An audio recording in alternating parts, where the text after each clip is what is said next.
Welcome to Bits and Pixels podcast. This is a podcast for nerds by nerds where we're going to talk about industry, culture, and more. So I'm Brianna. I'm Kyle.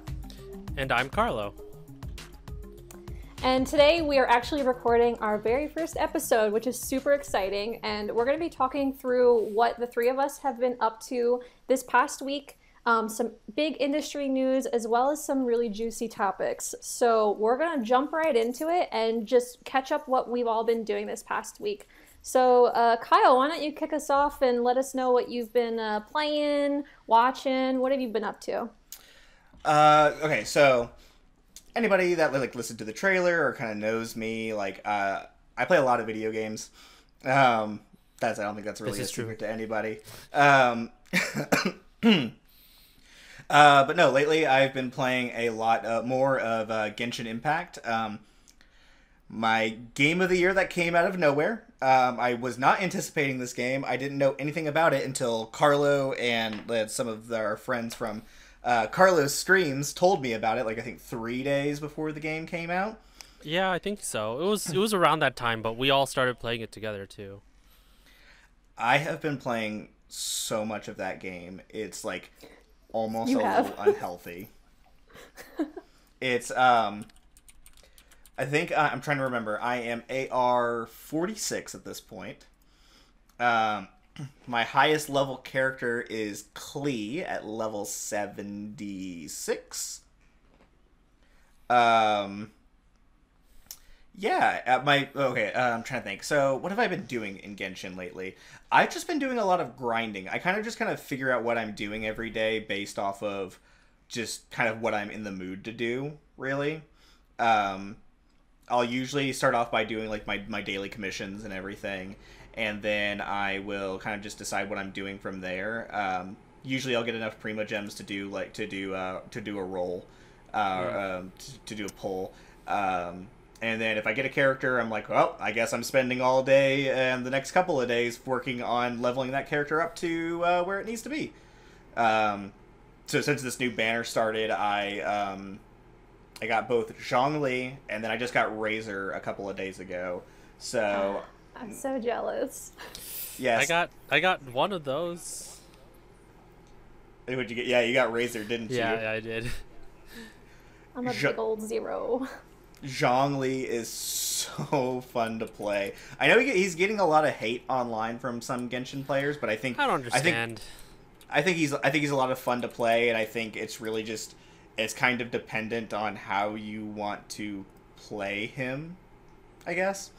I think he's more suited for a support role, but I kind of built him to be a DPSer, and he's fine. He's a fine DPSer. I think he's just fun to play. That's the thing, is he may not be the big DPS character that everybody thought he was going to be, but he's still really fun to play, in my opinion. There's just something so satisfying about bringing that meteor down and then just he looks all tough hot anime boy and just kind of crosses his arms. And I love how he makes it look like, he's just doing that, what you just said, and then he's like, I'm about to make the dinosaurs go extinct starting with you, and he just slams it down on them. It's actually great.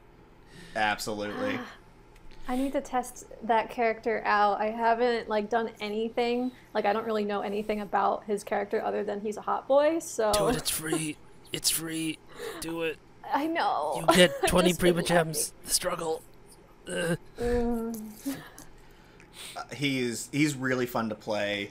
I didn't put this in our news section that we're going to get to later, but apparently they're going to add a bunch of free wishes into the game. So every time you ascend a character at level 20, 50, or 70, you're going to get a free acquaint fate wish to do a roll on the standard banner, and that's per that's per character. And that's going to be It's going to be retroactive as well. So any character that you've already met those with, you're going to go ahead and get a free wish for that. That's really awesome. And I'm waiting to level up my Diluc now. I'm just letting him just chill there. Yeah. Go ahead, just chill there. Yeah, it's Yeah, you got to Luke today, you son of a bitch. I am so happy. I deserve that. No, I haven't. Is he a 5-star? Yeah. He's also okay. I'm a baby. I don't have 5 stars yet. It's okay. He's the same voice actor as. Have you played Breath of the Wild? Yes. Do you, have you also watched ReZero, both seasons? No, I haven't, honestly. Fair enough. He's the main. It's same voice as the main male character, and Ravioli, the bird from Breath of the Wild. Ravioli. I call him Ravioli, but Sean Chiplock is the name, and voicing is the game. I'll have to check that out. Yeah, he's really good too. Yeah, Genshin continues to be ridiculously fun. That update is coming in the 1.2 update, which is supposed to come out on the 23rd of December. Was it the 23rd? It's the 23rd. Oh, wow. Yeah, it's when 1.2 comes out. We're going to get a new area of the map, the Dragon Spine, the mountain area. Apparently there's going to be some new world bosses in that area and some new domains. And there was a bunch of stuff that was leaked about the game that apparently, like, MiHoYo was like, hey, we're going to sue you for leaking this information. Like, yeah. they started, I didn't know that. Yeah. That was interesting, though. But, I mean, like, the map, at least, it was on Instagram, at least. But the map looked pretty interesting, because it's, gosh, there was a section of it that was just, here's all this, like, circular map. And, like, it looks small, but there's going to be so many tunnels and entrances and everything, all these shenanigans that you just get to go through. And I thought that was really interesting, because it definitely just changes everything when you go through it, and you get your expectations blown out of the water from it. Yeah. So. Absolutely. Yeah, still, I've got 3 5-stars right now. I've got Klee, Chi-Chi, and Zhongli. I'm happy that I finally have a 5-star that is not a little child. Yeah. You did have a team of babies there for a while. I did. It's true.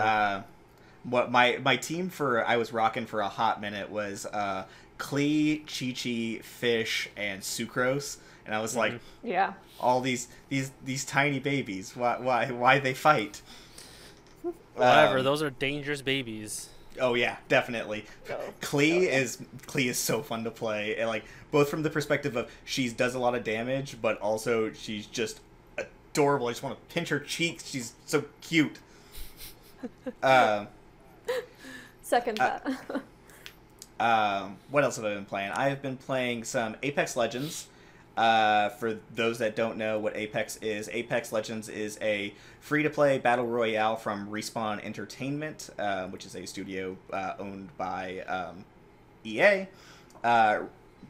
Apex Legends is a game that is actually a battle royale that is a spin-off of the Titanfall series. Rather than focusing on 4-man squads, it's actually like the primary way of playing is 3-man squads. And rather than it just being like, oh, you choose a skin and then you just find all your weapons, all of the characters in the game all have their own abilities and their own functions within a team as well. I have been since the game kind of came over to Steam, I've been slowly trying to build up my PC profile, because they don't have cross progression in the game yet. They've got cross play, but not cross progression. Something that they're working on apparently. But I have been working on trying to build up my PC profile so I can get some of the other characters that I'm used to playing.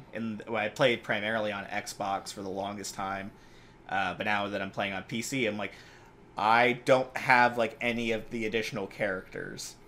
And you can grind out in-game currency to acquire the additional characters. It takes a long time to do, but you can do it. Or you can buy it for real-life monies. There's a character that I played when I was playing on Xbox that was probably my best character. His name is Revenant, and his whole thing is basically he is a robot that has the... he's basically an assassin robot who has the consciousness of one of the world's like best assassins like uploaded into his consciousness. So he's just a big edgelord. That's his whole. He is the edgiest of edgelords. Like, it's so great. I haven't seen it in a while. Because I haven't played it since like, I'd say last spring, summer. So it's been a bit. I've missed out on a lot of characters like Watson. It's been since Watson. Ooh, yeah, man. like that was kind of around when I just stopped playing. So I'm kind of curious. I should know this as someone who's probably gonna have it in his program. But like it's been a while, but I still see the gameplay of it every now and then. So I mean, I'm everything you're saying is like, yeah, I understand. Oh yeah, that's right. There's like new characters now. I kind of feel out of the loop. There are so many new characters since when you last played. Like, you've got Loba, who is a kind of like an attack type character. Or no, she's a support. I always think to myself that she's an attack character, but she's actually a support. Her whole thing is that she is like I think her like tagline is the high society thief, where like all of her like abilities are like kind of like thief related. Like, she's got a bracelet that she pulls off of her wrist and throws it, and wherever it lands she teleports to. And like her ultimate ability is she takes her staff that has like a wolf head on it, stabs it into the ground, it like expands outward, and it'll let you like grab any loot that's within like a certain amount of distance, like up to like 2 items I believe is what you can grab out of it before you're not allowed to grab anything else out of it. It's pretty cool. I was trying to think, just bullet points, other characters. There is Crypto. He is kind of like a hacker type character. His kind of main skill thing is that he's got a drone that can kind of go up and like do like surveillance, and like it'll highlight enemies on like through walls and stuff that you can see. And then his ultimate ability is like the drone explodes with like an EMP shock and will knock out will knock out shields of enemies. Yeah, he's pretty cool. Yeah, there's a bunch more that I could probably talk to you like some other time, but we don't have to go through the entire Apex Legends roster, since like, oh man, I gotta talk to you about all this. What else have I been playing? So I started Doom Eternal the other day. How was it? Like, was it everything you thought it was, or? So it's on Game Pass now, both at both the console version and the PC version of Game Pass. I don't know, man. I think it's cool. I think it's definitely cool, and I can see why somebody would be into it. I just don't know if it's my jam. I liked the last Doom quite a bit, but I'm not sure if I'm going to stick with this one. I played through the prologue of the campaign, and I got done with that, and I was like, it was a little bit late when I tried it out, and then I was like, all right, cool, I'll come back to this later. And I think it's been over a week since it came out on PC Game Pass. It's actually it's been exactly 7 days since it came out on PC Game Pass, and I have not touched it since. I uninstalled it from my computer last night, I'll be honest. Oh, really? Wow. I don't think it's a bad game. I just don't think it's for me. I think I think it's really cool. I think what it's doing is really cool, and I am happy for the people who like it a lot. But I don't think it's for me. On the flip side of that, though, something else that came out on Game Pass a couple of days ago is really up my alley, and so I started it last night. It's for those of you who have both either version of Game Pass, the Xbox, the console version, the PC version, Game Pass Ultimate, whatever. That is the honestly, Game Pass is the best deal in gaming. I will continue to say, as long as we have a platform to speak, I will always say that Game Pass is the best deal in gaming. So a new game came to both the console and PC version of Game Pass called Call of the Sea. I downloaded it last night, and then I was like, I'll go ahead and give this a shot. It is made... God, I forget who the development studio is, but I think the publisher is Raw Fury. So this is kind of like the setup for the game. You play as a woman named Nora, and you are in search of your husband. It's a first person game. Your husband Harry, who has gone off distracting myself. Set in 1934. Your husband Harry has left home because Nora is afflicted with some kind of disease that has been passed down through her family to the point where it's like considered to be her family's curse. basically the kind of like trademark things that like the telltale signs of it are like these like weird splotches on her hands that she actually wears gloves to like cover it up and everything. So Harry has gone to go try to find a cure. He's like basically going on expeditions to try to find a cure for this disease. Huh. But after a certain amount of time, Nora stops receiving letters from Harry, and she thinks that's really strange. So she sets out to San Francisco, and then by way of San Francisco, charters a boat to Tahiti, and then to an island 74 nautical miles off the coast of Tahiti to find out what happened to her husband. And so it is a big old mystery game, because you're trying to kind of like put together the pieces of what exactly happened on the expedition. And there's a bunch of like puzzles that are on the island that you're trying to solve to progress to the next area. It's very narrative focused. There is a tinge of like a Lovecraftian style, like not necessarily horror, but like enough to like kind of like thematic elements of it that kind of just be like, if this game was not rated E, I might be a little bit more freaked out right now. To be honest, I'm surprised that this game is rated E. I mean, there's nothing that has necessarily indicated that it should be rated higher than an E, any like nudity or swearing or anything like that. But I was just surprised when I saw it was rated E. There's very much some Lovecraftian style like themes that are going on, like some kind of madness, voices talking in the back of your head, like ancient civilizations, that kind of stuff. Okay. It is so good so far. I think I spent about 2 hours playing it last night. And it's also good.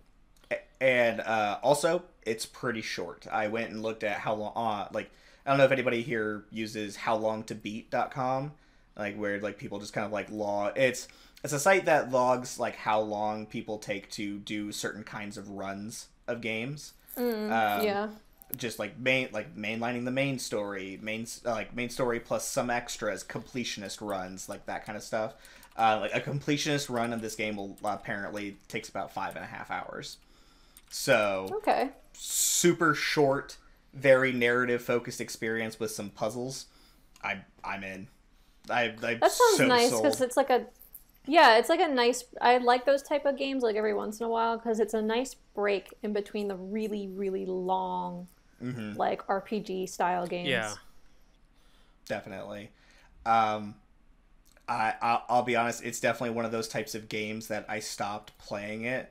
I got to a puzzle that I couldn't quite figure out, which, like, all of the puzzles are fairly simple. It's literally just like you'll find the puzzle and then you'll be like, not quite sure how to solve this, and then you'll go back to like the rest of the like environment that you're walking in, and you'll find the clues that you need to put to piece the puzzle together really easily. Okay. I think I'm definitely missing.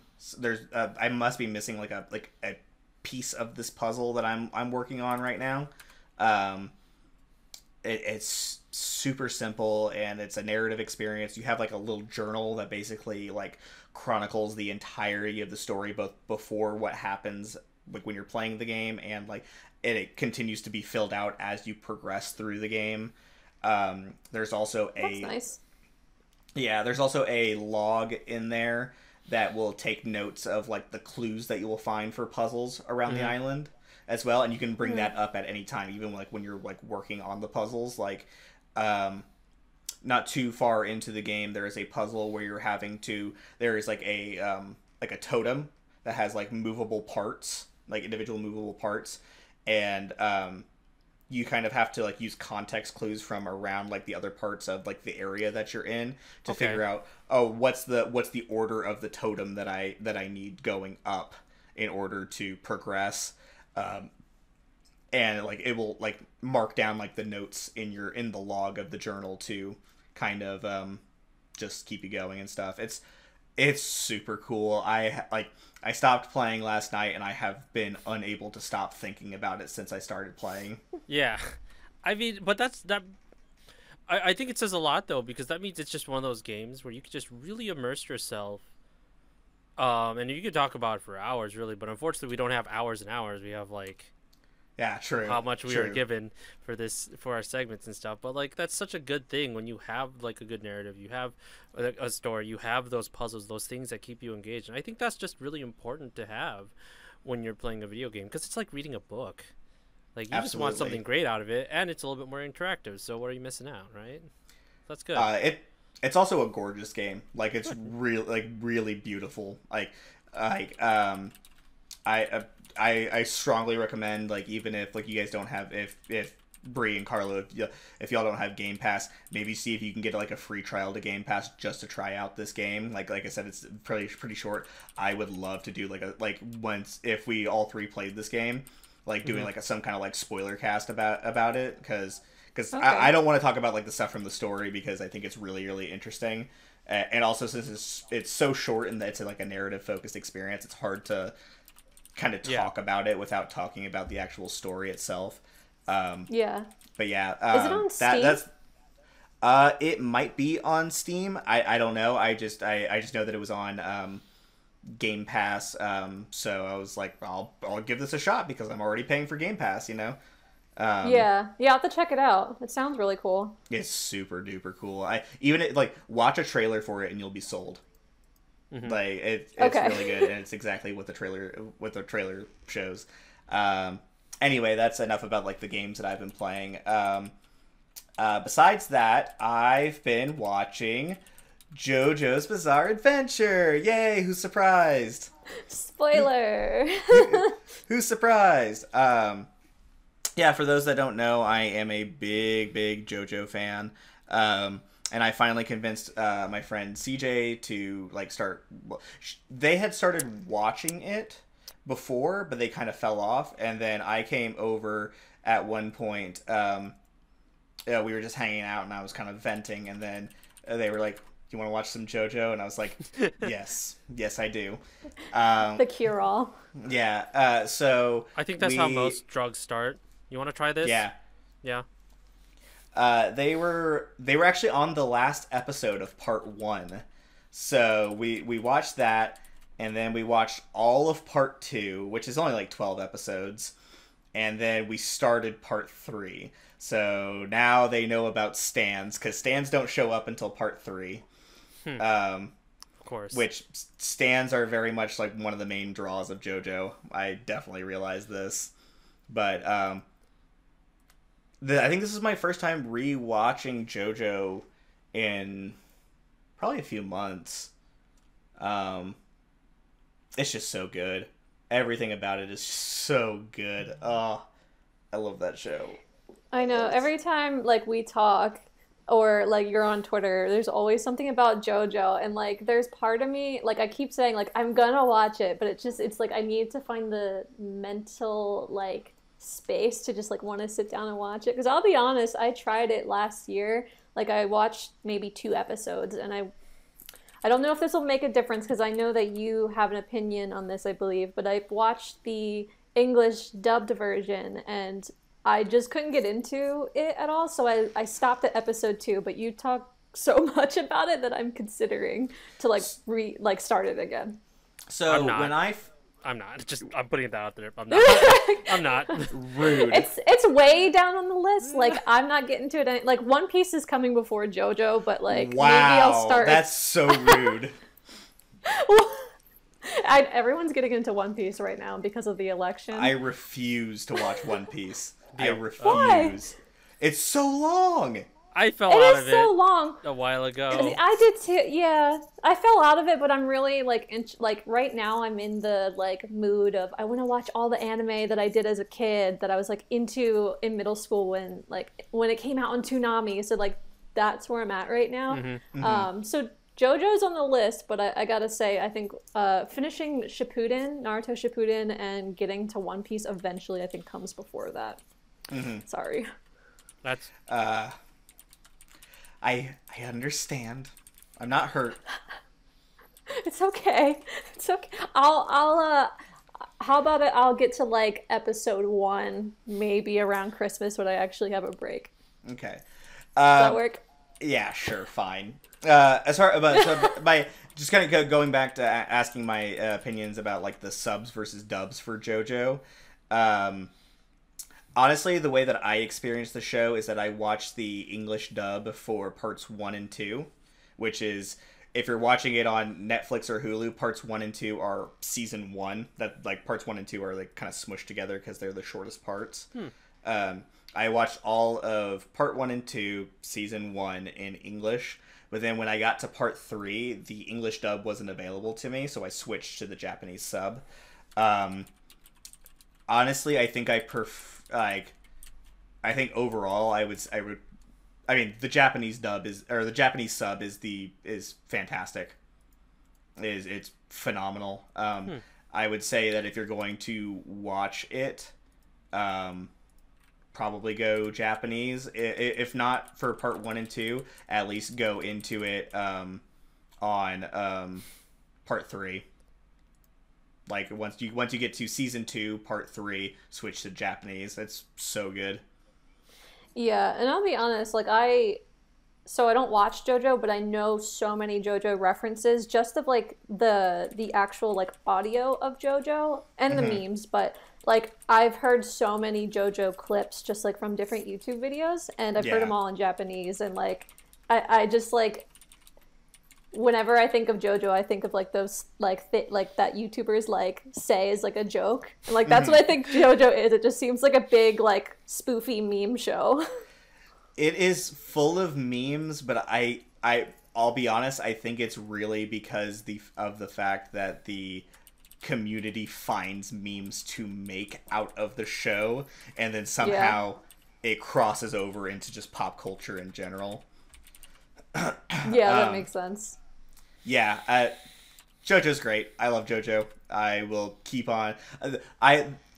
So I've been watching a lot of anime this year because I've been trying to, like, over the past year is really when I've started really getting into anime, and so I've been trying to just like kind of try out a bunch of different series. I'm more prone to start shows that I know they can finish probably within a couple of days, like from start to beginning. That makes sense. Recently I watched Bakano. Oh, hey, I remember that one. That is so good. Like, it almost beat JoJo for my favorite. Like, really? It was this close. Wow, that's crazy. And honestly, that show, like, watching it dubbed might be better than watching it subbed. Like, that's fair. I mean, it's about a bunch of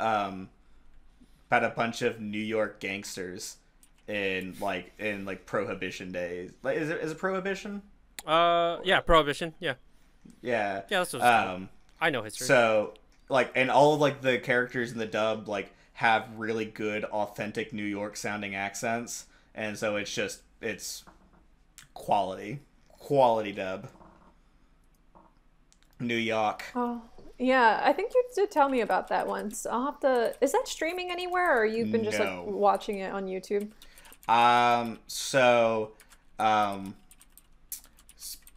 If Twitch police are listening to me, I definitely watched it super legally. I definitely watched it legally. Definitely. And that's how we're going to continue watching it. Of course, yeah, no. Especially with Funimation and stuff like that. There's definitely We'll get into that. There's definitely no way that I watch it off of a friend's flash drive. No way. Seems legit. I believe it. Why would you? Yeah, I mean... Okay. Exactly. Fair enough. But yeah, that's really what I've been up to lately. Yeah. Very cool. Well, for me, I won't like spiel too much about Genshin because that's one of the games that I've been playing like the most recently. But I've been kind of playing Animal Crossing and Genshin Impact mostly. For me, Animal Crossing, like, that is just a routine thing. I do that every day. There's maybe been a couple times where I'll miss a couple of days, and then I'm the type of person where I'm like, I have to time travel back to see what's in the stores the last days I missed. But this, I honestly am, like, really... Every time they come out with, like, a holiday update, like, I get really excited about it, and it actually kind of... I don't know. I feel like I'm always surprised a little bit with the new updates. So like the holiday, like the Toy Day update happened, I think last week. So you're like now in Animal Crossing, you're getting like some snow, you're getting Toy Day things in Nook's Cranny, you're getting like super cute outfits at Able Sisters. I'm spending thousands upon thousands of bells. I like cleared out my wallet. Yes. I have my wand outfits ready. I'm so ready. But yeah, every time they have a holiday update, I'm just like really pleasantly surprised because I feel like, oh, how much more can they really do? But I'm very excited for Toy Day. I like every holiday on Animal Crossing. I open up my island and I invite all my friends over and we just like run around and have fun. And so I always look forward to that sort of thing. So I'll be doing that again on Toy Day. Mm-hmm. When is Toy Day? I will say Toy Day I think is I think it's happening the 24th, but I may be wrong. It's either the 24th or the 25th. Yeah. I know Christmas is on the 25th, but that's just me. Yeah. So like the whole thing is like you're supposed to run around and like deliver the gifts like to all your villagers, which is really, really cute. I forget the name of the reindeer, but a reindeer comes and he's like the NPC that's like helping you during the holidays and you have to deliver Santa's gifts and whatnot. But it's just freaking adorable. Like I thought that I saw all the winter items from people spoiling it on like Instagram, because there is a whole community of Animal Crossing Instagrammers where like I don't know if you guys like have seen or played when it like first came out, like people were time hopping like a year ahead and like going to all the seasons to like get the items. So like probably in the spring I already saw people getting wintry stuff, so I like knew what to expect. So I was like, I don't know like how exciting this is going to be because basically everyone on the internet has already spoiled it for me. Whoops, sorry. But there is like one oops. I don't know. With the last update I think they restricted like time hopping in some sense. I don't know the full. I thought they restricted it like initially, you know? No, like so you could time hop basically to anything. That's what I'm saying. Like in the spring of 2020, people were getting winter stuff and like making their islands like wintry and like snowy already. Okay. So yeah, but I think there's some restrictions on it now. I don't know the full like scope of that. But one thing I'm super excited about is that if you notice the Nook Cranny and like all the stores, they get like cute little trimmings and like lights and whatnot. And every season they have an item that either like shakes out of the tree or you can like catch leaves, or I think for winter you can catch snowflakes. So I'm excited for snowflakes and all the DIYs for that. And you can also craft items from tree ornaments that fall out of the trees when you shake them. It's like just so cute. Interesting. Yeah.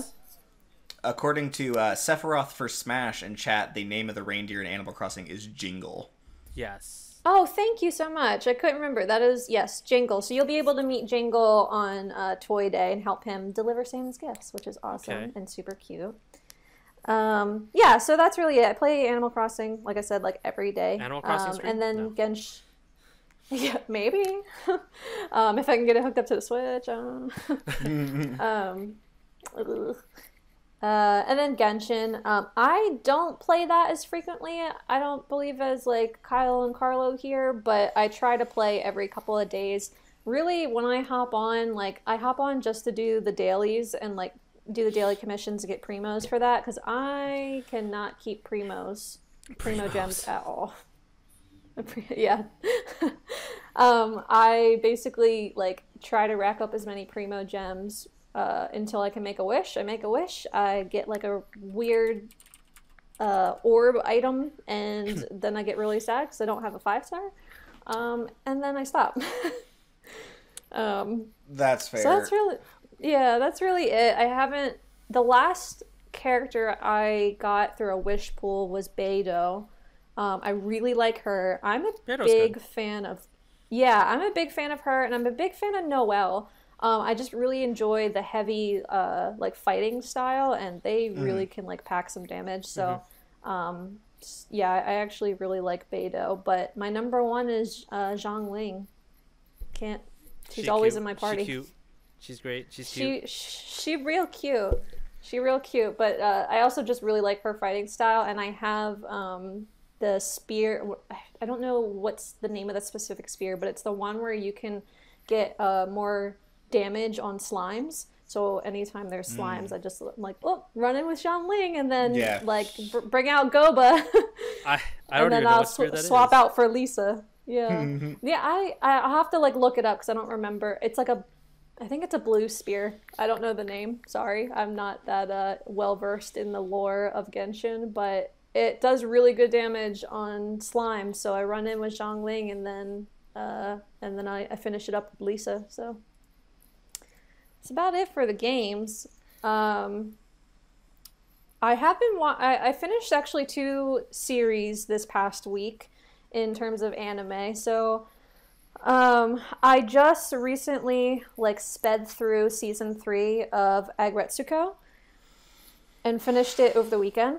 I see Kyle has his hands up. Yes, there are some thoughts and opinions. Yeah. Did you watch it, Karlo? I haven't. I have not been able to keep up with anime at all. Okay. Unfortunately. Barely. I'm just now catching up on like other, but unrelated right now.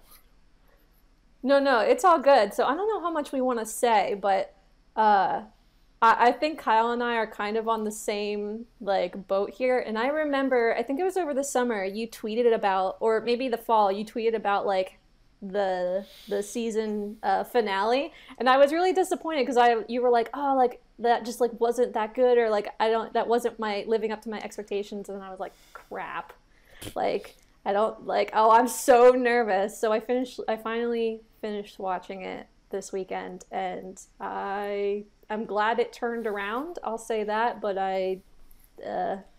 it pains me. I wasn't too happy with it. Oh man. Do we want to kind of talk about the ending of it a little bit? You're more than welcome to. I'm honestly not going to watch it.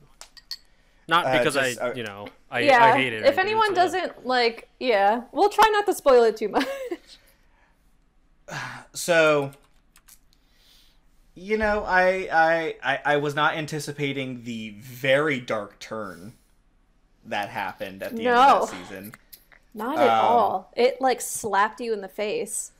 I like was visibly uncomfortable. I was and I know that's like what they were going for, but still I was just like, man, everything felt very lighthearted like this entire season so far, and then all of a sudden this.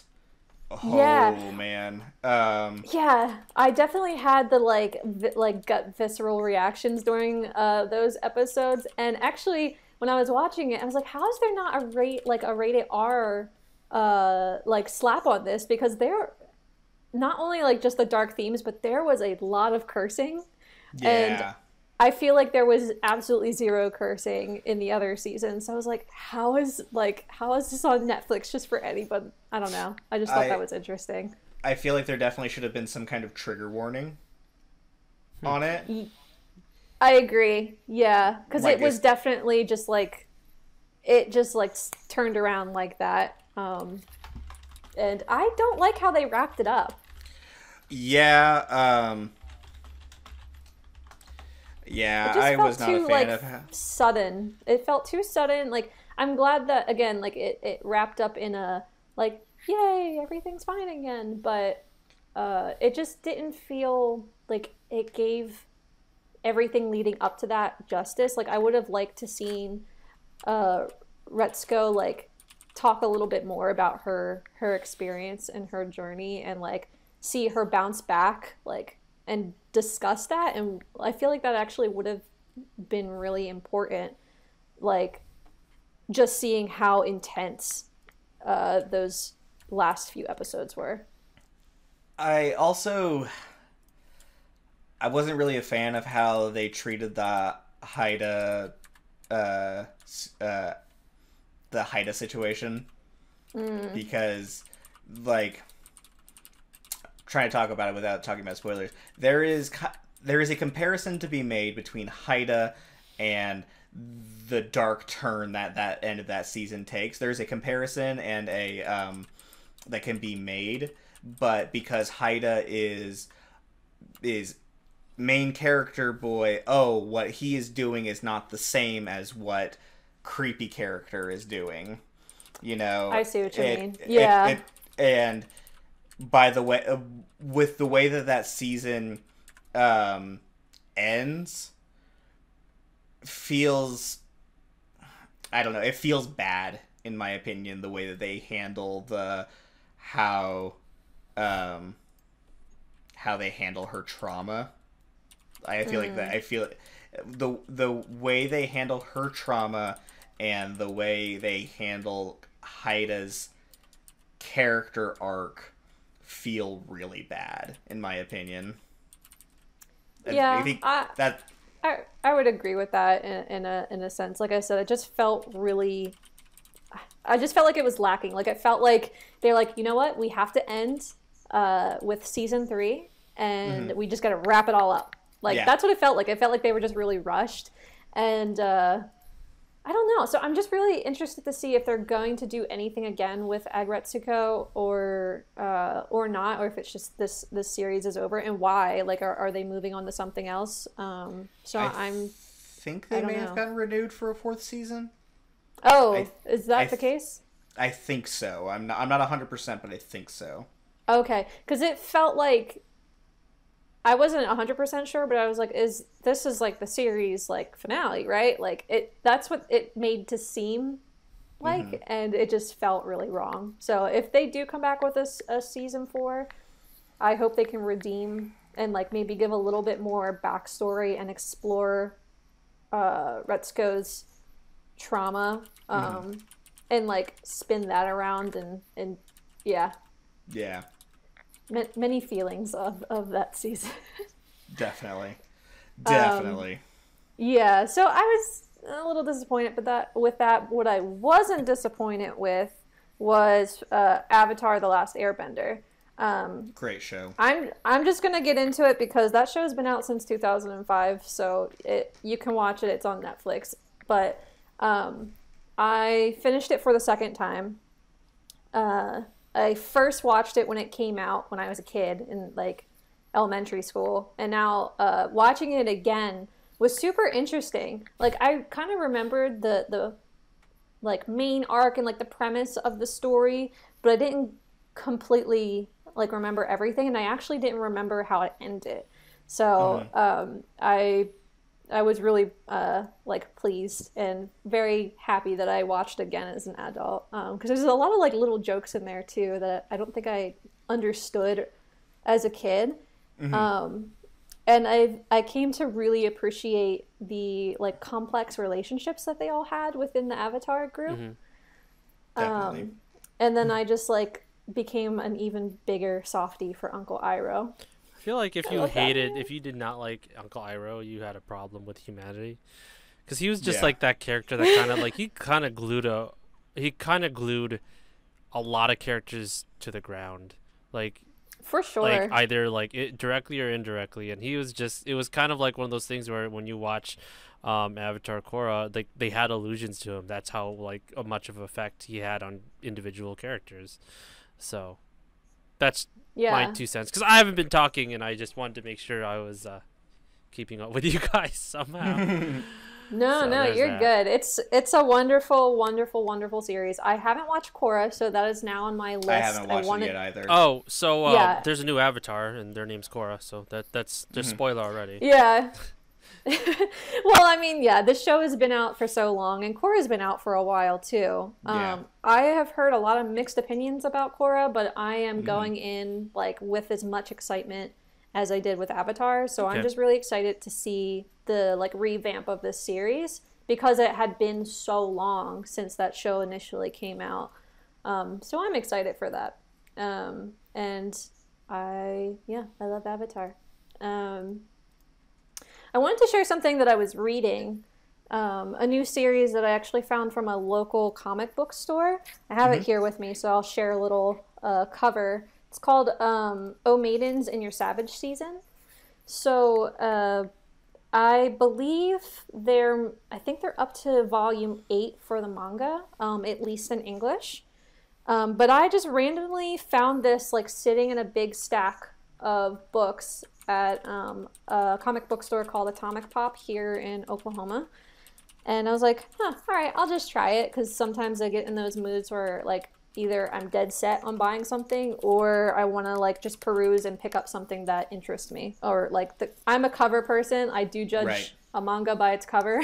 And Same. This one made the cut. So, but if any of you are familiar with the creator of Anohana, she worked on this manga series, which is actually getting an anime.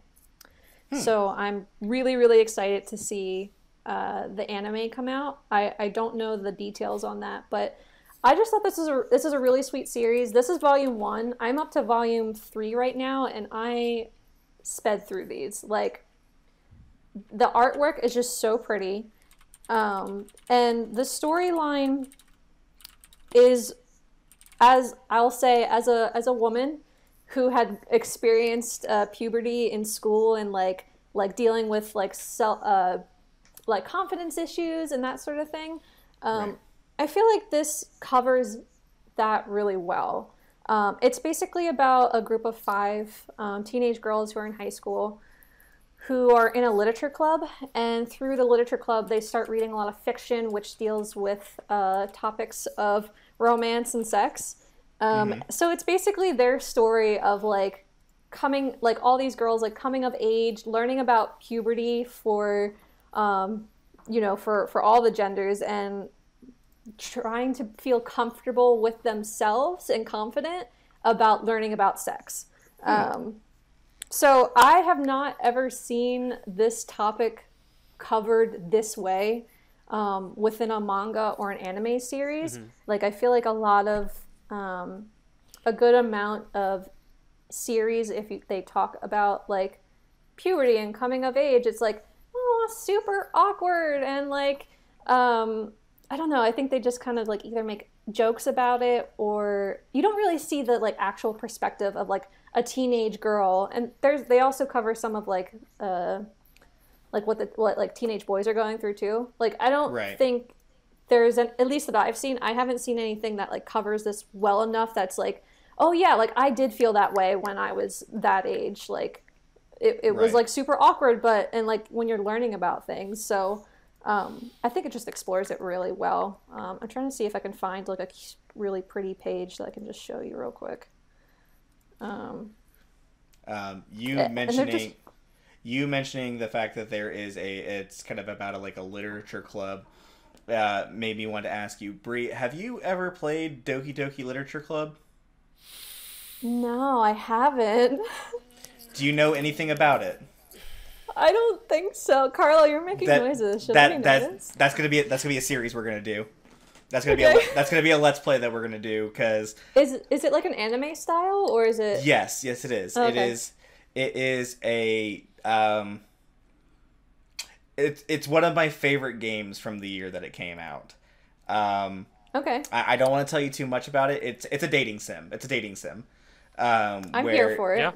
Yeah. It's a dating sim about you join the literature club at your high school, and there are these different girls that you get to know, and like what their literature tastes are. You write poems for them and stuff. It's really, really good. Cute. It's really good. There's a really funny scene in the 3rd volume that I won't like. It's not a spoiler or anything, I don't feel like, but basically one of the girls, because it's like them experiencing other people like finding interest in them, and they actually explore like a perspective of one of the girls who hasn't like come out yet, but it seems pretty obvious that she is a lesbian, or she likes girls as well. But there's a scene where the like leader of the literature group the love interest like comes to her and is like, I'm like basically like doting that like they're interested in her, and she's like, you have to write me a 500-page report and like why you're interested in me. So it's just like really, really funny because it explores both of those things of just like teenage girls like going to after school clubs and then like also freaking out at home because like puberty's weird. Yeah, true. Yeah, but yeah, so I'm really excited to continue reading that series. I'll probably, when I finish that up, I'll probably give like a recap, the episode that I finished that on, but also excited for the anime. So that's what I've been up to. Cool. Karlo, what about you? Oh man, I've been through a lot of things, so kind of going just off of you guys. I have been also doing my shenanigans with Genshin Impact, so that's also been pretty great. Hey Karlo, who's your favorite Genshin character? Oh my gosh, it's not Mona or anything. No siree. Definitely not Mona. Nope. Why would it be Mona? She was such an easy pull. It was like, 5-star, easy, good times. So yeah, she's been really cool. Like she's been helping me like just because she's like my most worked on character next to Official, but like she just does super well mixing in with all the other characters that I had. So that's Official, Xiangling, Ningguang. Actually, I just recently started like really focusing on her, and like she's almost up to par with Mona as well. So so that's been pretty good. Outside of Genshin, since we've been talking about Genshin a little bit too much, competitively, I've been playing a lot of Smash Bros. Since I have to do that for work, and I could talk about that later. Recently, there was a Ultimate Marvel vs. Capcom 3 tournament on Twitch. That was really fun. I think it was a Twitch Rivals thing. And just watching that just happen, just seeing some of the things that I like, that's been so long, like my childhood, it was so super nice to see a lot of these infinites, these combos, like people just playing this game, which is arguably better than the recent version of it, which is Infinite, which nobody likes. I don't think that's arguable. I think that's fact. Perfect. Story games, outside of those games too, like Rocket League, I'm starting to learn that one a bit more, and I'm pretty sure, Kyle, you understand that game a little bit on that side as well. But the Somnium Files, I've been enjoying that game because I need to get through a lot of my huge collection of gimme gamies, because I have so many of those. But I enjoy a lot of games with a lot of story, really good voice acting, because I think that just puts, like, you could just tell the work that people put into it. So that's really good, and I like it. It's like a murder mystery / puzzle, time solve, don't get pooped on kind of shenanigan, with a lot of timelines on it too. So I really, again, it's such a great game. The Somnium Files, I think it's on PS4 and PC. So there's that. I've been watching you play that on your streams, and that game feels like just like one mind fuck after another. Yeah, like that's really what it feels like. Just every single time you play, it's like, okay, I guess this is where we're going now. Jeez. Yep. It's like one thing after another, and it's just kind of like, oh, okay, oh wait, they're dead. No, okay, cool. This is absolutely great. Oh no. It's all burning in hell. Fire Emblem Three Houses, I just kind of picked up just to play again for like a couple minutes, but nothing too extravagant. From there, I've been reading this book. Well, okay, I have been. I ordered a book. It's called The Book of Esports. It's by William Collis. It's like a $25 book, but it's supposed to give you good information on just a lot of things. Oh yeah, on Switch too. About a lot of things relating to esports, like the building and growth of programs and just teams, organizations, just like a lot of athletic players for that. And I think it's really, I think it's like a really good book if you want to understand like esports from an outside point of view. And I could honestly talk about that some other time whenever I get the book through the college, whenever. And then not joke, but it's more of like a really cute read. Please Don't Bully Me, Nagatoro-san is a very cute manga I've been reading about a senpai and his kohai, and they're just both adorable. And just a lot of wholesome, cute moments. It's usually the kohai teasing the senpai. It's generally that, but it's really good. I don't know. It's hard for me, especially nowadays, to enjoy a lot of the romance shenanigans. I don't know if marriage killed it. I don't know. Jeez. But no, like it's so hard. I think it's because I haven't had the time. But like just that kind of read, like the chapters are still coming out. I think there's a new chapter that just came out last week. Yeah, and what are you reading it on? It's on. Oh no. Oops. Must find. Nah. I will kind of piggyback off of I sometimes have a hard time as an adult like getting into some of these more like sweet romance mangas or shows when it involves like underage or like teenage people. Not to say that I still don't love like all these adorable shoujo shows and mangas where it's just like the sweetest love stories between 15-year-olds. I'm all about that, but there's definitely I definitely as an adult like look for adult romances now in series, and I appreciate them so much more. Yeah, no, I totally I agree. That's something that I also appreciate. It's hard because like you kind of want to you want to enjoy the things that you know initially like the things that you actually got started with, but then like just because of that I don't know what it is, like maybe it's just because we're unfortunately adults, but it's harder to get into those like topics just because it's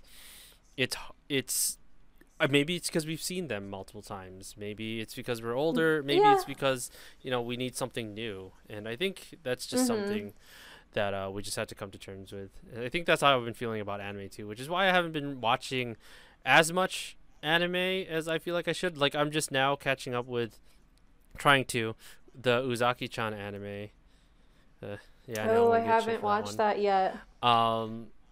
But Toradora, I actually want to watch in English this time. I never actually finished it, but I know what happens. But I want to finish it anyway. But yeah, I just had a lot of work because I'm the director of esports at Albion College, which is in Albion, Michigan, and we're basically a liberal arts college because I could speak a liberal arts college, and what my big focus is on right now is just like a lot of recruitment for esports. So like I have like before that I'm a commentator for Smash and a few other esports like Overwatch and Tekken and Street Fighter. So there's also things that I could do from there. But it's just there's been a lot of work on my end, like just getting the lab set up, like getting the designs of it taken care of. Like I don't know how to make purple and Vegas gold look what's it called, to make it look menacing, but I'm gonna sure as hell try, but we'll see how that goes. Let's see what else. I guess sponsorships, organizations, shenanigans, just making sure I have the recruitment thing taken care of. So there's just a lot on the esports front, which is why I bought the book in the first place. But yeah, that's like I'm kind of a boring individual. Like I try to stream every other night if I can, just to kind of keep up with like my own gaming as I guess as like a personal thing, because it's hard when video games are your job, but then you know you originally started off with it as your hobby or something fun. It's like your way to de-stress at the end of the day. Yeah, just trying to find that balance, because it's like having like a football player who just like, yeah, for fun, what do you want to do? Yeah, let's just play catch with the football. And I'm like, okay. Right, exactly. And then they'll get like burned out. Yeah. Like, it's kind of the same thing. It's just like, I don't want to play Smash as much because like I've been so focused and caught up on Smash. But yeah, like it's really interesting working in the esports field, only because it's such a new, it's kind of new. Like it's really weird. But you know, some of the stuff in Michigan, for example, those were kind of those just kind of got started within the past 3 to 4 years. Yeah, 3 to 4 years. Like obviously my program is starting off like now. But there's just so much, like so many connections that you have to do, that you have to make with other people, like actually understanding who everybody is, who you're like talking to. And I think having making a community, which thank God I was part of a community before I got my job, but that was also because, you know, I worked at Western Michigan University, I worked at Davenport as managers and assistant coach respectively, and I think, you know, those experiences kind of just like drove in home and helped me get the job there. So I think just a lot of like experience and just connections that allowed me to get the job. It's also really weird too because what was I gonna say? I graduated with an English degree, like just straight up like an English education degree, and wow, I'm playing video games. Yeah, it makes sense. Totally, you know, waste of like $75,000 of my life, but at least you graduated with a degree. That is true. There's so many different avenues now, though, because I have a degree. Like, to that note, I'm similar to Karlo. I have a degree in psychology, and that is not that is not what I do at all.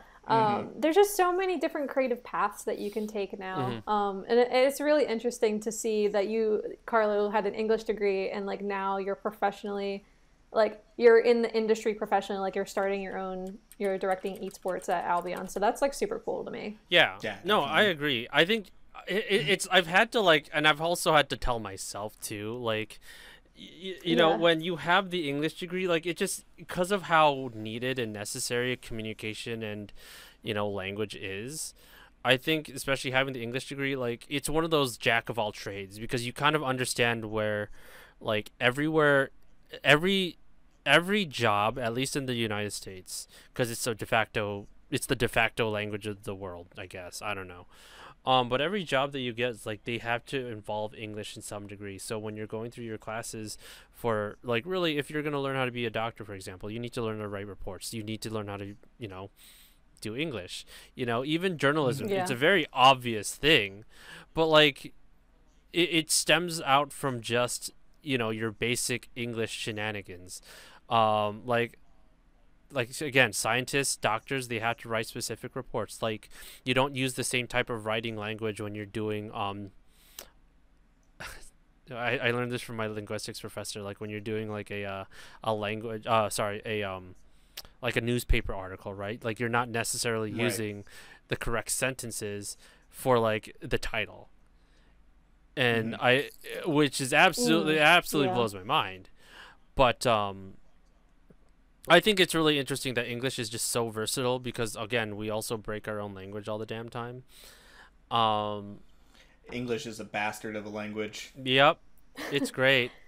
Like, yeah, because it's weird, because like things that are like, for example, like correct grammar, like we could talk about this, and this, but then that doesn't make sense because it's not colloquially acceptable. You know what I mean? Like, it's not like it's correct grammar, but nobody uses it that way.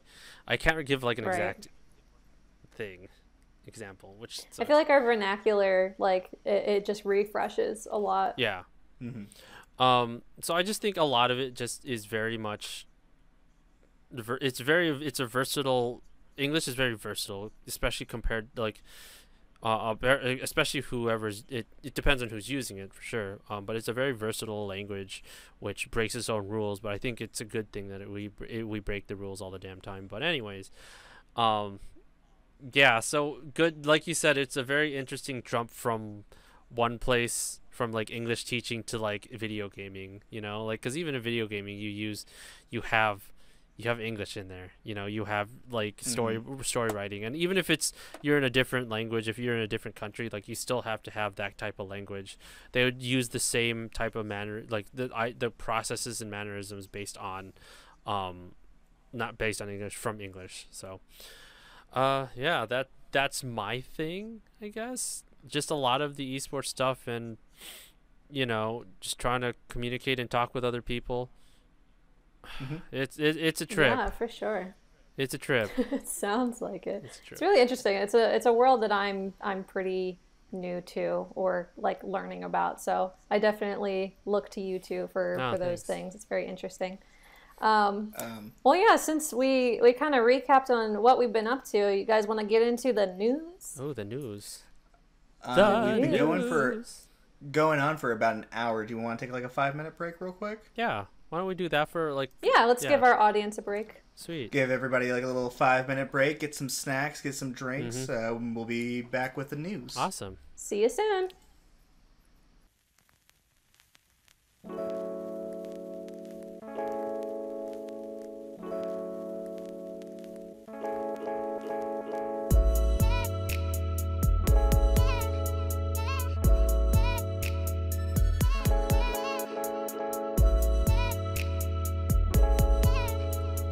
And we're back. Hope you guys enjoyed the music selection that was going on there. From my old SoundCloud days. It definitely sets the vibe, especially now that we're getting into some hot takes for the news. I'm very excited about this section. So to kick it off, I have a couple things here. They are all anime related, so hopefully you're all excited about this. But, so starting off, Demon Slayer, the movie Mugen Train. As a lot of people probably know who have either watched this anime or have heard about it, this movie has like astronomically done well in Japan. Absolutely. It came out in October. So it's only been a couple months, but it is already the second highest grossing film in Japan. And it's only just nearly beat out right now by Hayao Miyazaki's Spirited Away. The numbers between like those two are crazy. So right now, or not now, but as of Sunday, Mugen Train grossed in about 30 billion yen, which is about $287 million here in the United States. And Miyazaki's Spirited Away has received 30.8 million yen. So there's a really small difference between those two, and it's projected that Mugen Train is actually going to beat out Miyazaki's Spirited Away. So that'll be really interesting because Spirited Away has been #1 for so long in Japan. That's actually insane. It's crazy. It's only been out 2 months, and in just the first, I think it was just the first week, they sold close to 900,000 tickets the first week.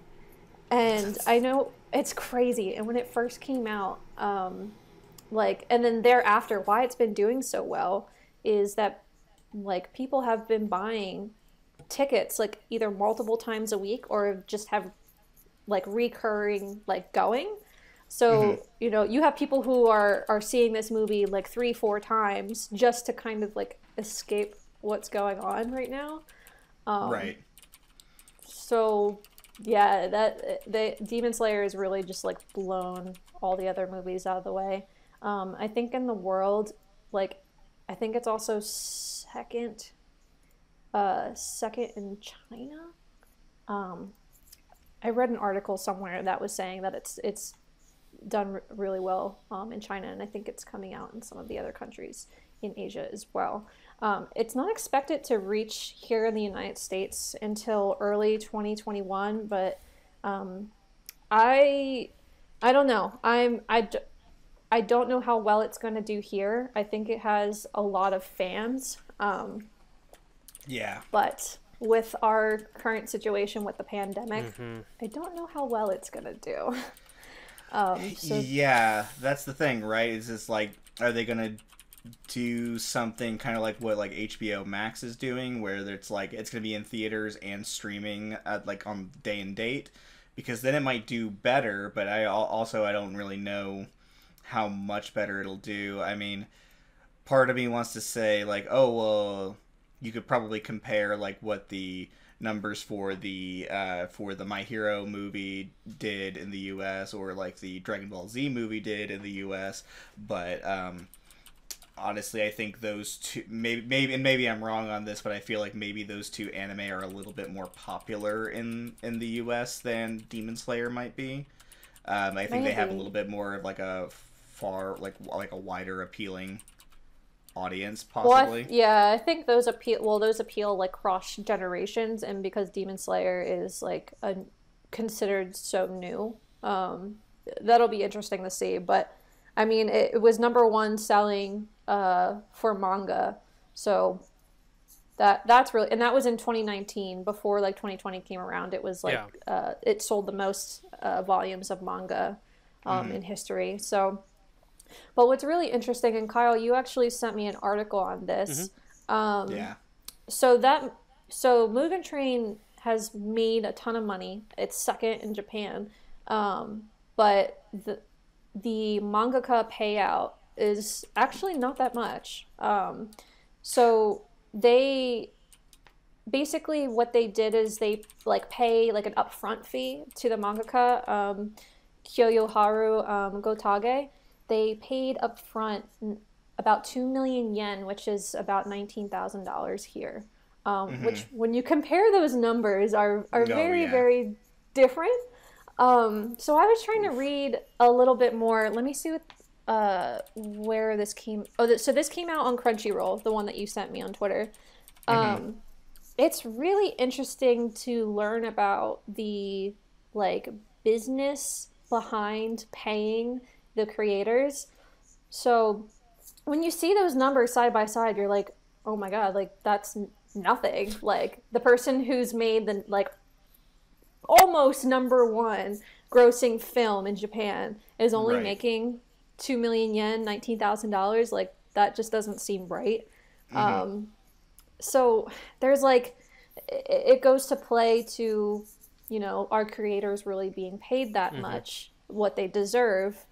But then I was kind of reading as well that when this movie came about and the deal came about, it was kind of early of the serialized anime. So it was kind of earlier in their career, and at that time, the mangaka Gotage was considered like a new person to the industry.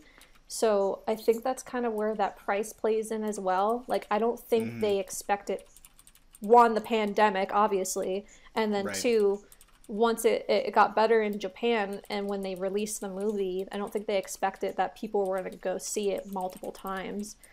So I'm sure that price has kind of blown them away. I don't know. What are your thoughts on that? I'm also wondering if it has anything to do with like maybe because they were a newer creator at that time, like maybe they didn't anticipate like the series to take off in the way that it did.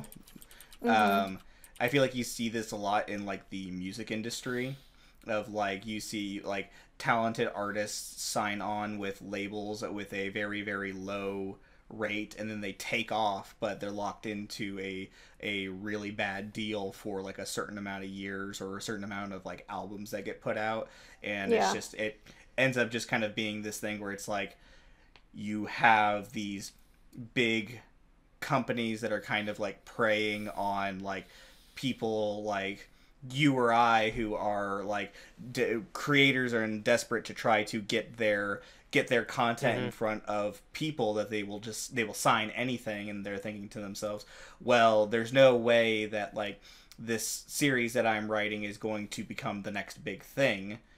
Lo and behold, that like Demon Slayer is incredibly popular now at this point, so it seems like it's a just a rotten deal. Yeah, for sure. I do agree though, because it was a deal made in kind of early on in the anime where there wasn't as much hype around it.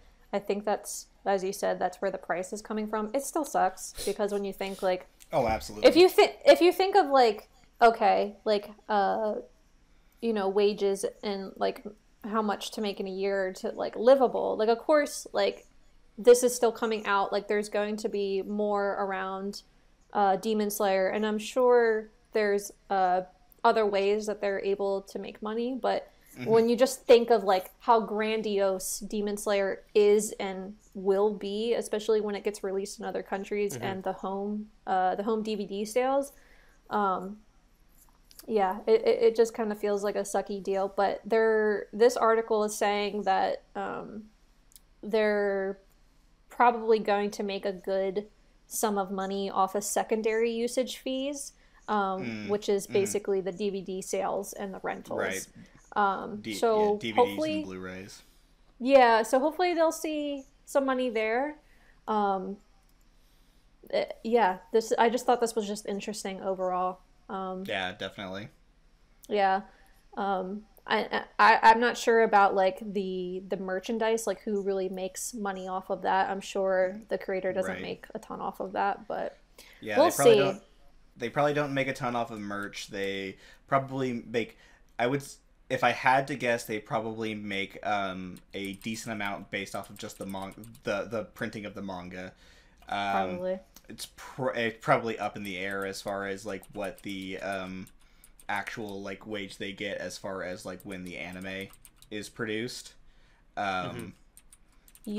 So I'm seeing here in this article that our original creator, whether it's manga, a light novel, or a book, would receive about 1.75% of royalties on purchase of home video release in Japan, and a 3.35% of rental on their work. So I guess depending how well that does, you know. That just seems so small. Interesting to incentivize pushing rentals though rather than purchases. I guess that's because you could probably get multiple people to do it.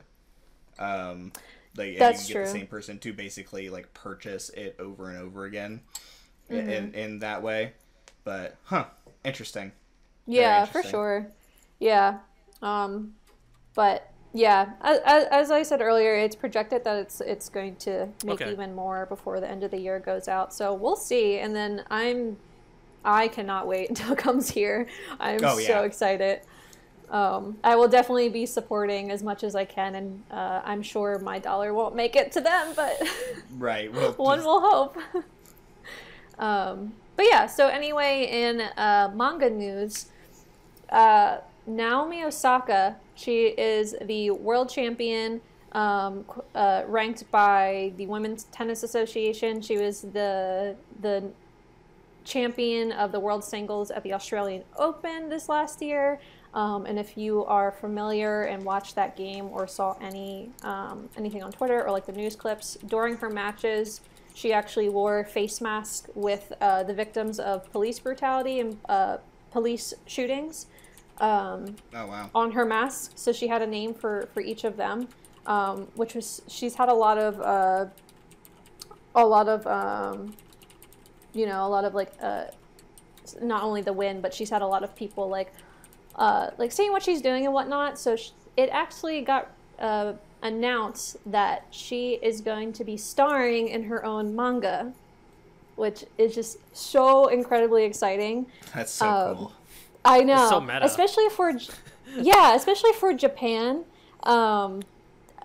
It's awesome that they're going to be having a manga that features a protagonist that is a woman of color. So that is just really awesome.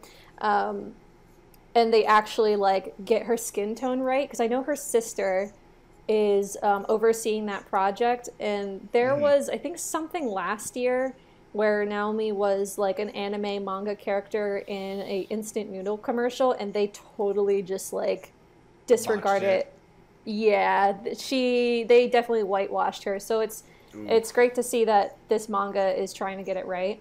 But anyway, the name of this manga series is called Naomi Tenkaichi, or Naomi Unrivaled.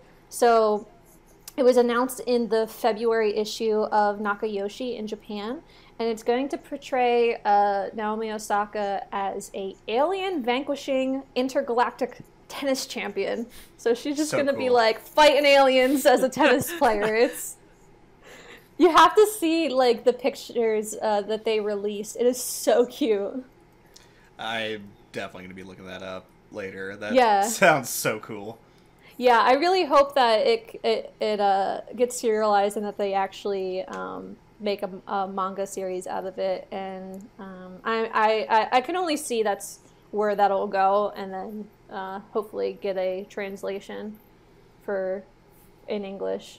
But I'm really excited about that. I'm just like really excited to see how that goes. It just looks so cute. Like it definitely has like magical girl vibes too, which is pretty badass. And I know Naomi mentioned that like her and her sister growing up watched anime and like read a lot of manga, so this was definitely like a special moment for her, is what she made it sound like. So sweet. And then in more like anime related news, Sailor Moon is having its 25th anniversary this year, which is crazy to think it has been 25 years. But they are doing a lot of projects around their anniversary. So they are releasing a movie called Bisoujo Sensei Sailor Moon Eternal, January 8th of 2021. But prior to that launch, they're actually opening a Sailor Moon cafe in Japan. It's going to have 6 locations. It's like, I don't know if you are familiar with like some of those other novelty anime cafes that like were popping up in Tokyo. There's like the Pokemon one. So I remember the Pokemon one, but that's just me. I got a question about like these like novelty cafes. Do they like stay open after like a period of time, or do they end up going away? So that's a good question. I am pretty certain, and I won't say 100% because I'm like going off of the Japanese website in English translation, so you know there might be some discrepancies within the translation, but I believe it requires you to make a reservation, and I believe reservations are starting in some of the locations, because there's 6 locations, starting this month, I believe on the 24th, and ending in January. Like, it only shows reservations between those 2 months. So from that, I'm going to say that it is probably going to be just one of those like pop-up experiences, because they're definitely trying to sell a lot of novelty items, like not only similar to like the Pokemon cafe and some of these other cafes that Japan comes out with the different anime series. Like they have these super cute like dishes that are named like after different characters, and like super cute drinks. It looks like there's a Luna donut with a little crescent moon logo on it. There's like a little cake that looks like her magical wand. And then alongside that, they're going to be releasing merchandise, and then what is that called? Like one-of-a-kind novelty items with each item. So like, I'm pretty sure the whole reason why these pop up is just like a moneymaker, because the whole thing is meant to be like a cute kawaii experience where it's like, oh my god, a Sailor Moon cafe. I got like, they're literally like telling you which like drink holders are being released, and there's 12. I think there's 12 different what do you call those coasters? Paper coasters that are coming out for drinks. Okay. And you get a different one each time you order a drink, and it's like random. So I can only imagine. Yeah, exactly. Like I can only imagine people are going to continue like going back so they could try to get like, oh, I have to have the Usagi paper coaster, or like the drinks come with like little character like paper, not an insert, but they like are on the straw. So I'm sure like people are just gonna go over and over again to just get all the cute little goods. And I mean, there's some cute stuff on here, I'm not gonna lie. Hell yeah. There's like Sailor Moon napkins. Anyway, so those are definitely just like, that's just a really cute experience that came out this month. So Japan gets all the good stuff right now, and they can actually go to a cafe. Yeah, Japan usually just gets all the good stuff, so I'm not even surprised at this point. Yeah, well, it's really interesting. It just kind of goes to show to the differences between the countries that are doing that are like handling the pandemic well versus us. They still are going to have COVID protocols, like they're going to be checking temperatures, and the hosts are going to be wearing masks and everything. So they have the protocols. But man, just watching from afar, everything just looks so cute. Yeah. But that's my spiel. Yeah, it's interesting to see like what all Japan is getting in. Like I have never wanted to travel to Japan more than I do right now, and I can't, because we can't leave the country because we're still basically got like a travel ban from people from the U.S. Going places. Because, we just got news recently. We didn't put it in the news for the news docket, but, Super Nintendo World is going to be open over at Universal Japan in February, right? So, and I don't even like theme parks, but I have to go. I have to go at some point. It's a need. I can't. It's yeah, honestly, like, it was such a great, it was definitely a great experience when I went, but I mean, regardless of whether or not, like, whenever the chance like, the country opens up, that would be such a great time. I mean, like, especially if it does end up coming over here, that'd be great. But that'd be nice. I think that'd be nice. Just, like, your thoughts on definitely. it all. Karlo, you want to take us into your section of the news? Yes. So let's talk about the game awards, guys. Let's talk about the game awards. So, like, what have we learned today at the game awards? Well, oh boy, if you haven't noticed, just in case you didn't know, Sephiroth is gonna be in Smash, and he has abs, really sexy looking. He's shirtless. You could main him. I'm mad at I'm mad at Nintendo for not committing to the bit. I'm mad at that trailer. If there's a part of the Sephiroth reveal trailer for Smash Brothers where it looks like Sephiroth straight up murks Mario, and then they zoom in real close and it's just like, oh no, he's got his sword right under his overalls, and I'm like, Nintendo, you had an opportunity. That was it. You had an opportunity. It was I thought it was really interesting because the reason why it's so bittersweet, like, we definitely enjoy, like, I know as someone who's in the Smash community, like, I personally enjoy having, I will admit, like, I like Byleth from Fire Emblem, Three Houses. I love Joker, but the character, I haven't been as hyped since Joker's reveal, which was 2 years ago now.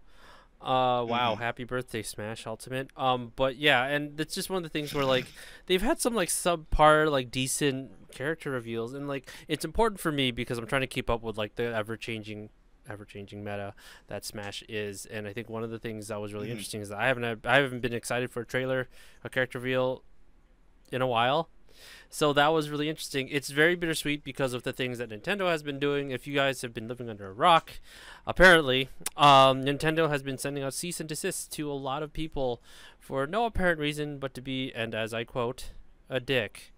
So one of the things that they actually ended up CNDing, the first thing really, was this really awesome, huge Smash tournament called the Big House, and not to be confused with Michigan's, the University of Michigan's football stadium. It's a convention center in Detroit, Michigan, where they actually have their Smash competitions every year. It's called the Big House. It's an international competition too, and obviously, last year was their first year having Ultimate on the main stage, because it's usually in, like, October, but the reason why it was a CND for this year is because this year we had a pandemic. It sucks. I hadn't heard about that. Yeah, no, neither did I kind of had to look Panini? it up. Yeah. Oh yeah, the Panini. Well, that little Nas X song. The Covidi Panini. Yeah, Panini. What happened was they wanted to have this tournament over online after it got canceled. The tournament organizers and the mods were going to have this tournament over actually this weekend. It would have been this weekend, unfortunately.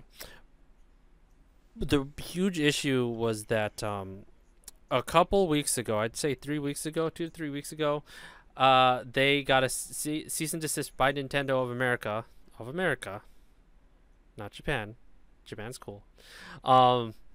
They got a CND saying that they're not allowed to do any tournaments.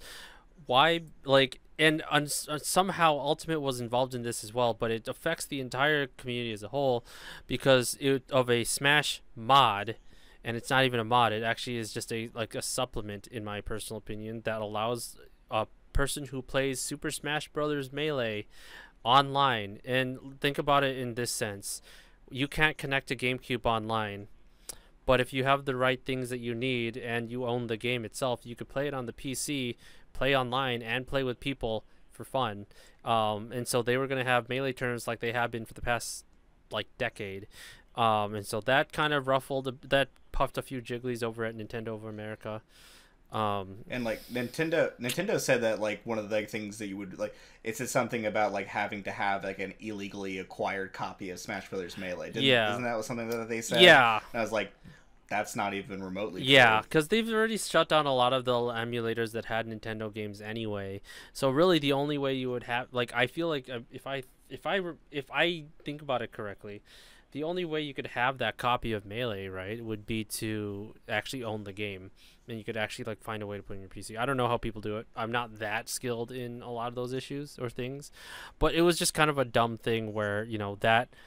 Playing online, especially for this pandemic, has been such a begrudgingly great way for a lot of us to improve, whether it's commentary, coaching, competing. It's just that has been our thing. And so when you take that big tournament away from the year, you kind of just wonder, well, what the hell is going on? Are you not doing your research? And it was also proven that it wasn't a mod of any type. So, Merry Christmas to us, I suppose. And you know what? That was just like the first Christmas gift from Nintendo. The second one came from in the form of news that came up regarding a famous lovable streamer by the name of Etika. His Joy-Con line, apparently they found out that there was also a lawyer involved by Nintendo of America to cease the creation of these Joy-Cons that had the Etika symbol on it. And the reason why he's very important is because he ended up committing suicide, I believe, last year or something. And the thing is, nobody wants to go through that. And so what did the people who created these Joy-Cons do? Well, they were sending all of the funds and anything, payment-wise, those were going to charities that, supported mental health awareness, suicide awareness, like just things to like help out in those ends, because it's a mental health thing. And I thought it was very important. And then Nintendo said, no, like we'll just take that away from you too. So they also ceased creation of those Joy-Cons for someone who's very iconic in the community.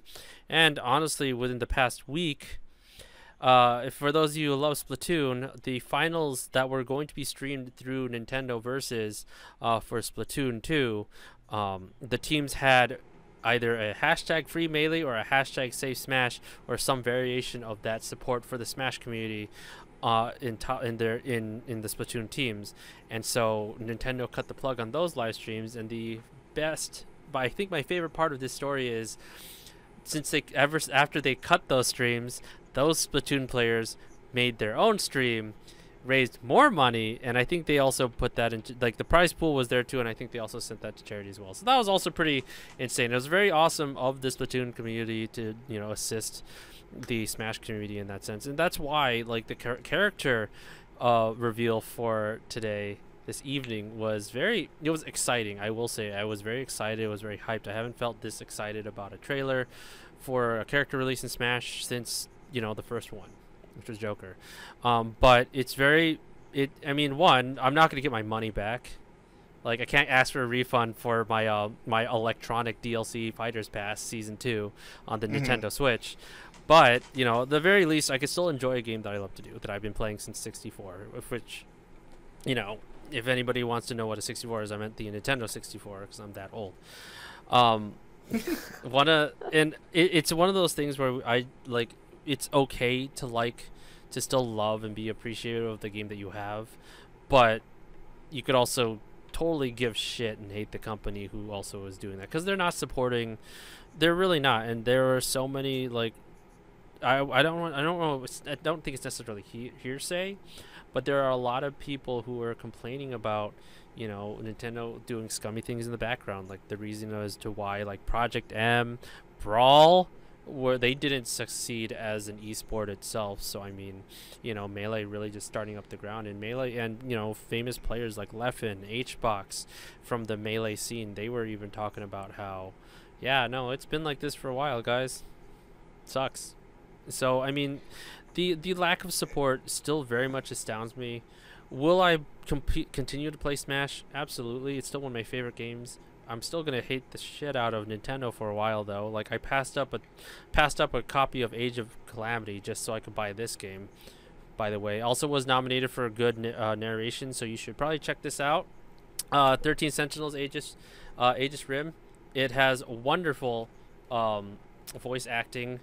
Really great story, like I said. Game is sick. Yes. Really great narration, like I had said earlier.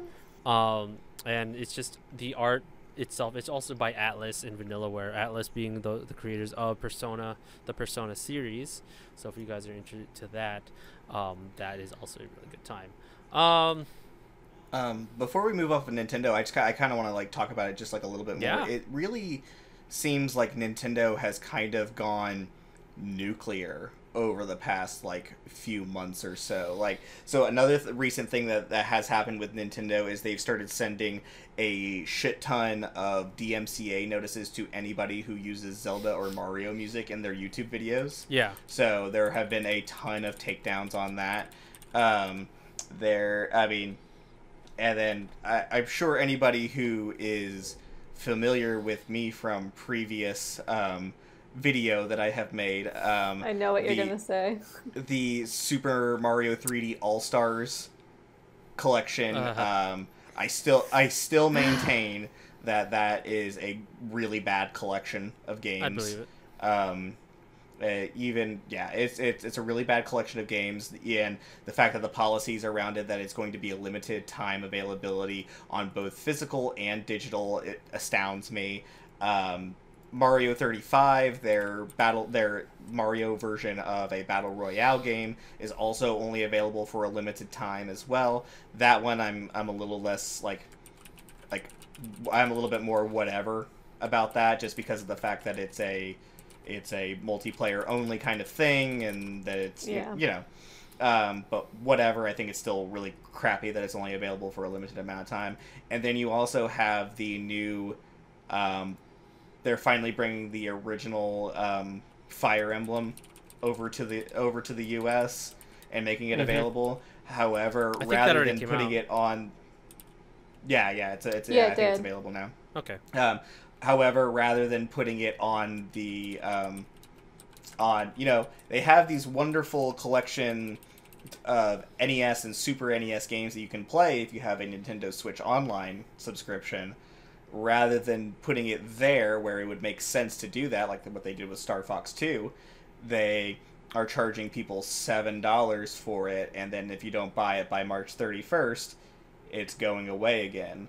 Like, I could totally understand if they wanted to charge for like the physical limited edition of it, but then just put like, hey, this is going to be available digital only, like on our NES or on our subscription service that you already have. But if you want to purchase the physical edition, limited edition of the game, then that's fine too. Yeah. Like, it like this kind of stuff just doesn't make sense to me.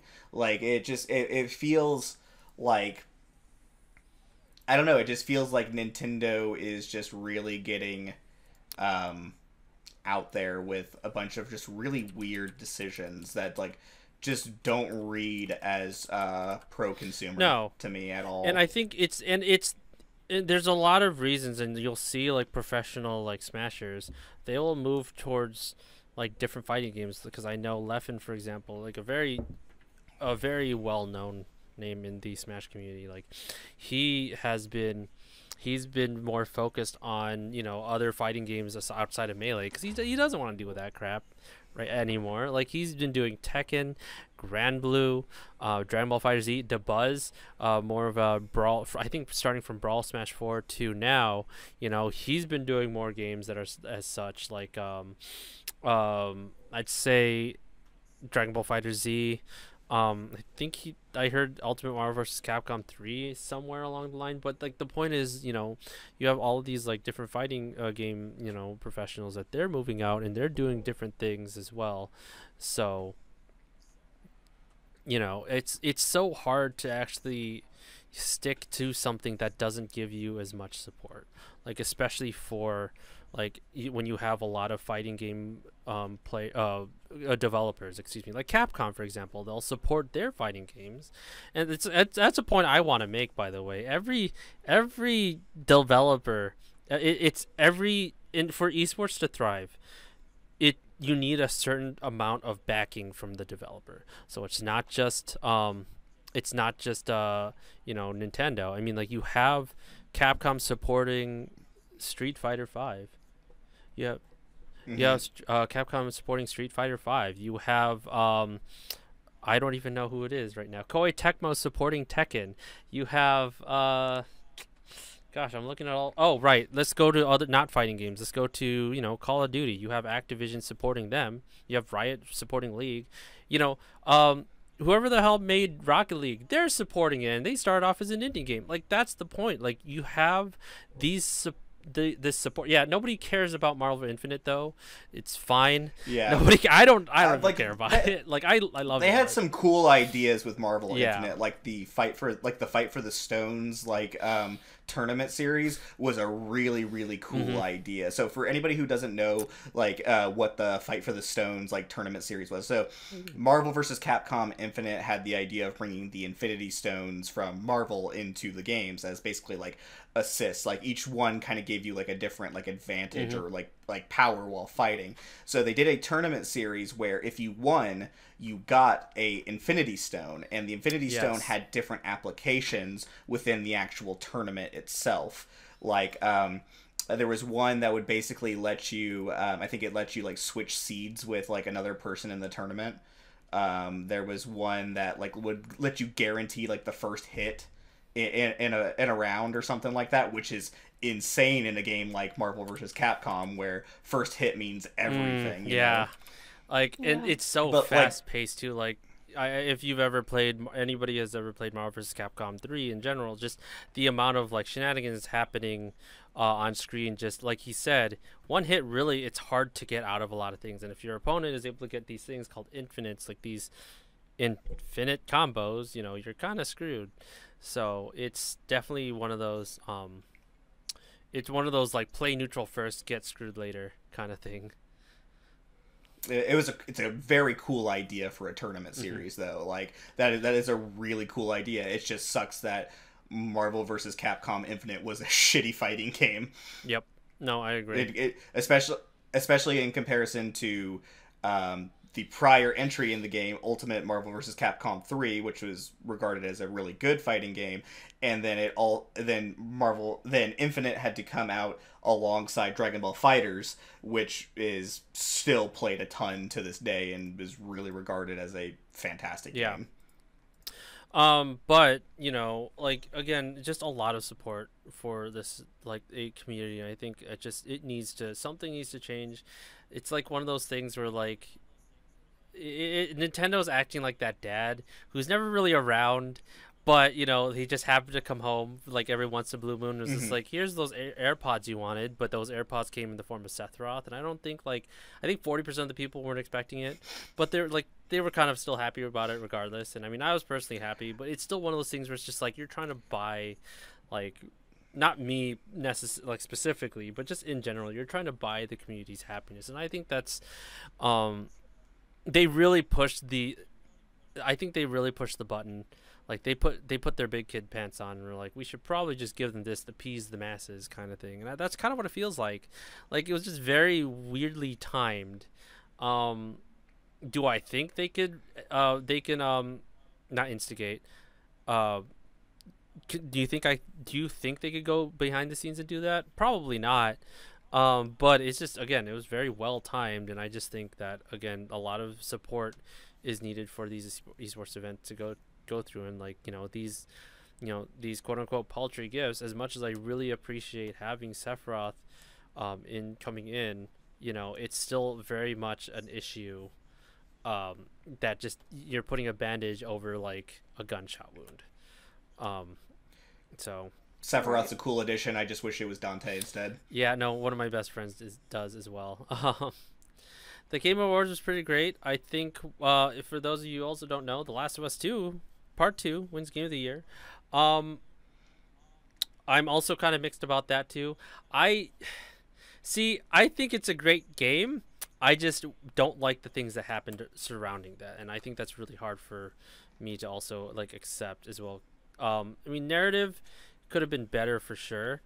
I think they won a bit too many awards, but Laura Bailey did a phenomenal job as Abby, so I can't complain about that. Ashley, I believe Ashley Johnson as well did another great voice acting job. I think a lot of the voice actors definitely deserve those awards, if they had received any. Like I think Travis Willingham, the voice of Joel, was also there at the awards, and he was also not he's not the voice of Joel. Troy Baker, excuse me, sorry, wrong person.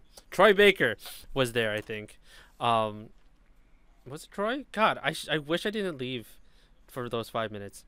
But he was talking about, you know, just all that stuff, and I think with Uncharted doing stuff as well, with Tom Holland, so you have Spider-Man.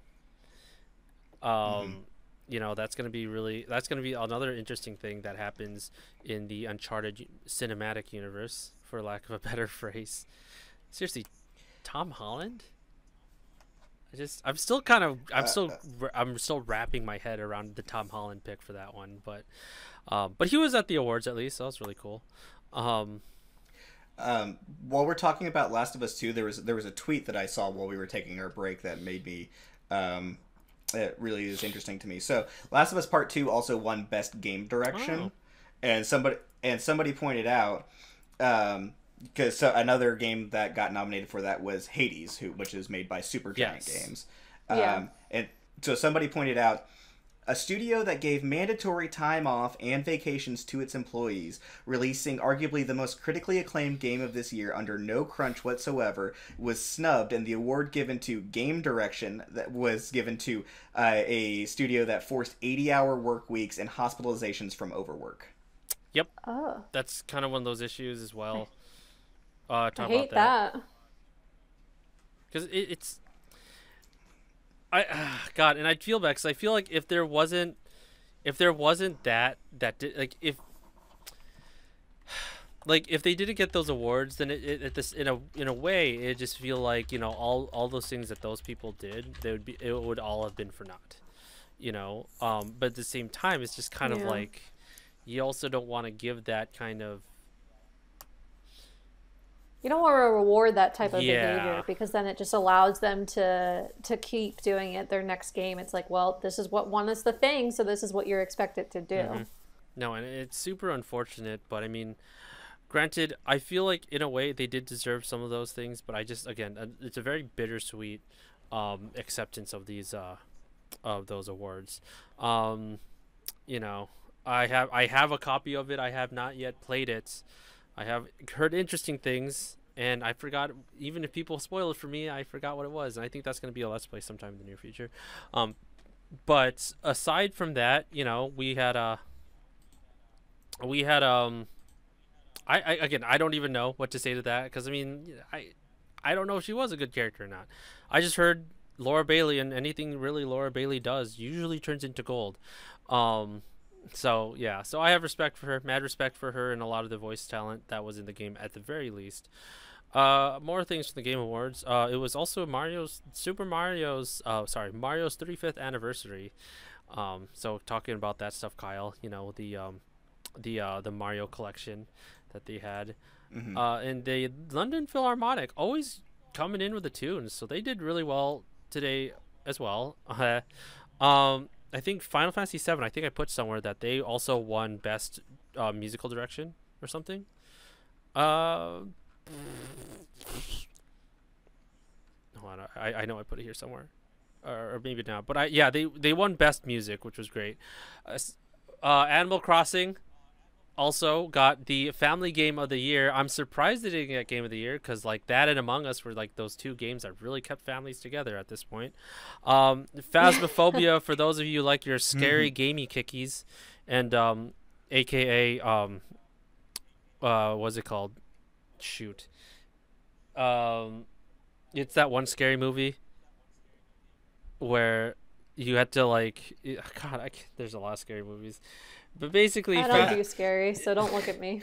It's basically Ghost Hunters the game got the best debut for 2020. Near Another thing is Nier Replicant is a Nier Automata game ish from Square Enix that's going to be coming out April 23rd, 2021. It's a remake of an older game. Is it a remake of an older game? Okay, good. I believe so. Yeah. That would probably explain a lot of the things that happen in the game.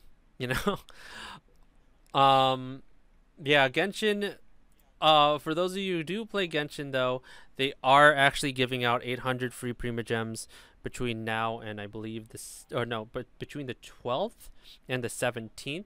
So if you guys have those things, as a thank you for the nomination of Best RPG of the Year, log into your shenanigans, get your free stuff, try to summon Zhongli or whoever you want to, Mona.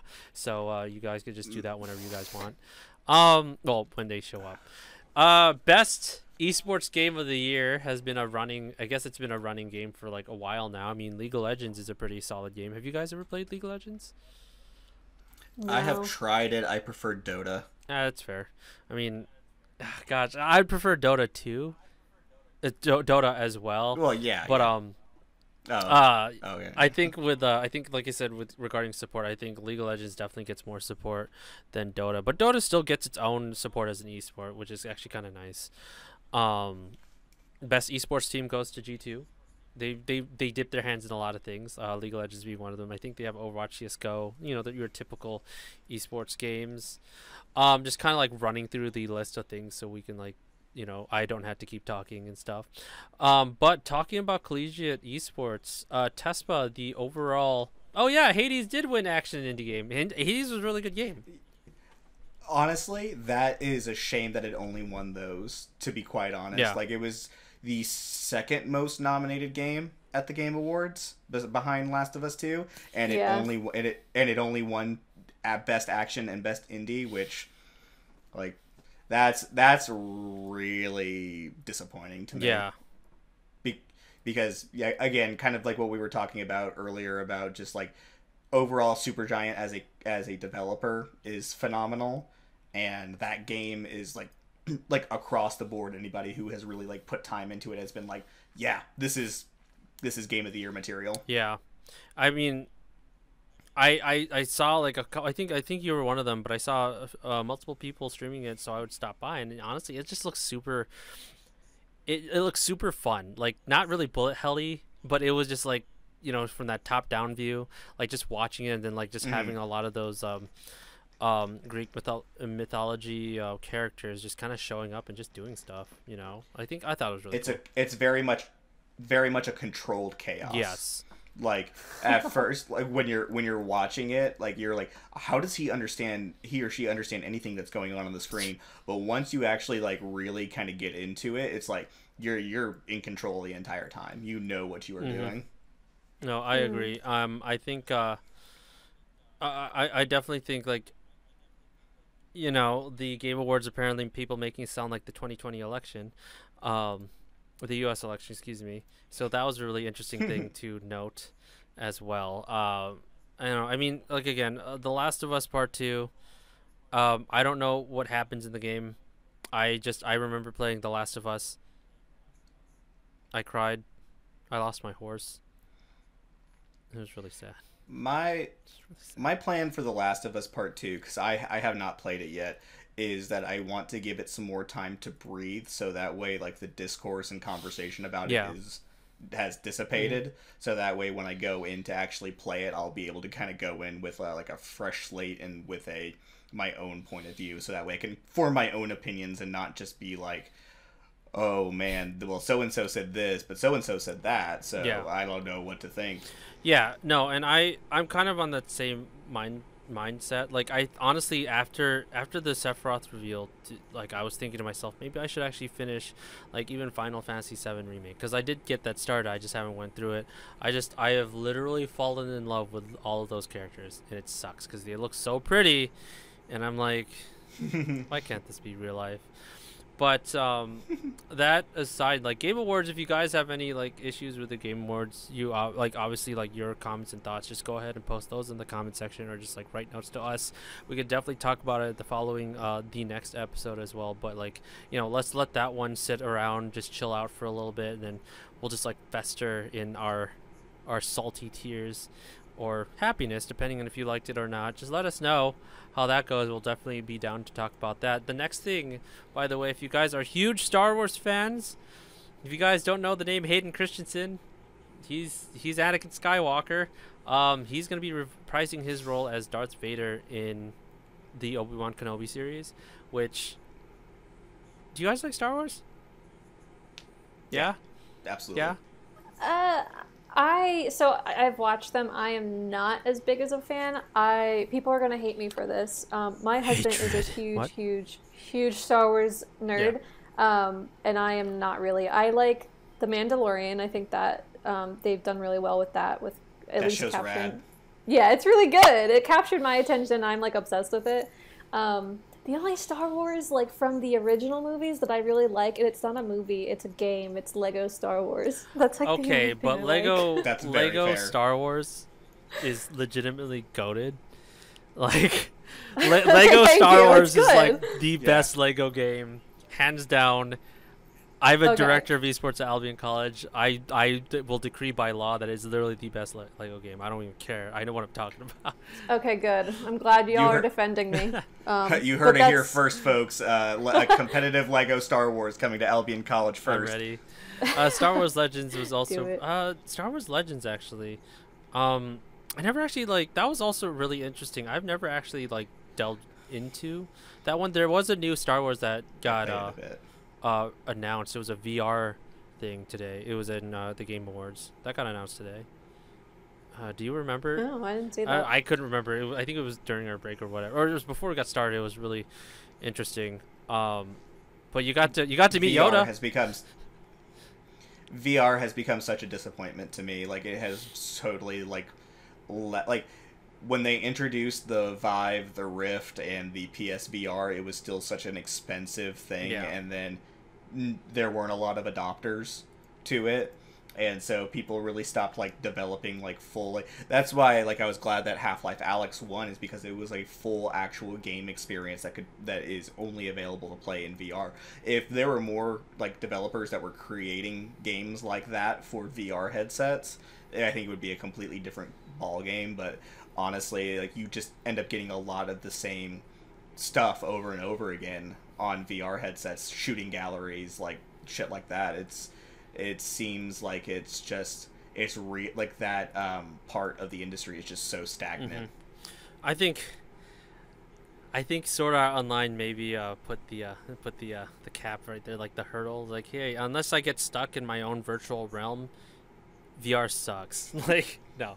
I mean, in fairness though, if you haven't tried it, Phasmophobia VR is actually a pretty good VR experience. I know you're not going to try it, and I can see you shaking your head, but that was no. That was I would like to think, like, especially, you know, talking with one of our friends, Matt, you know, based on what he has told me, you know, like and also playing with him, I didn't do VR, but I'd watch him in game, and it's just, you know, the movements are pretty solid. Like, just like the R movements, like the audio sense, like, is really also it's in tune. And I think that's another thing that I really enjoy from video games. Like, if you ever played Resident Evil 2 Remake or Resident Evil 3? I played RE2. Okay. One of my favorite things about the remake is the fact that you can hear Mr. X in RE2 Remake. Like, you're going to be in like a room somewhere, but you can hear Mr. X from a specific direction, not just left, up, left, forward, right, back. You hear like full 360. Oh, he's moving. Oh, he's moving. Like, and you just get you piss your pants. And I think that's really great. Yeah. Like, I was stuck at the clock tower for at least like 30 minutes because I didn't want to deal with him. Oh, and I'm like, whatever. Yeah, like, it sucked. But like, and that's what I mean. Like, when VR implements you know, the audio sense to it. Like when it's not just the feel anymore, when they're actually able to like fix some of that, I honestly think VR would do a lot better when they do that. Some games they don't have it. Like Phasmophobia is honestly the most recent game that's not Resident Evil 7 that had that whole audio thing. I mean, you know, I play VR, and I'm pretty sure you share the sentiment too. I play VR to feel immersed, like more than what I would do if I'm like sitting my ass in this chair right now. You know, like that's what I expect from like, and obviously we're not like in Sword Art Online or anything, but like even games like Beat Saber, still immersive as hell. But why though? Like it's not just the audio, it's like the gameplay, like the way you look around, like everything around you. It's just like you see things, like that type of coverage, and you're not even jacked into the Matrix. Like that's how cool that is. So I mean, yeah, like they definitely like Phasmophobia. I think again, it did definitely deserve their whole like best debut this year.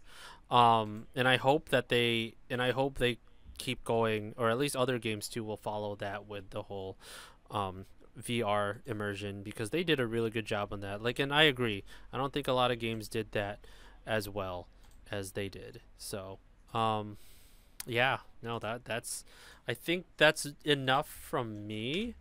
Oh right, yeah, I think I talked about Collegiate Overwatch. Did I talk about Collegiate Overwatch? I should. Did I? You did not. I did not.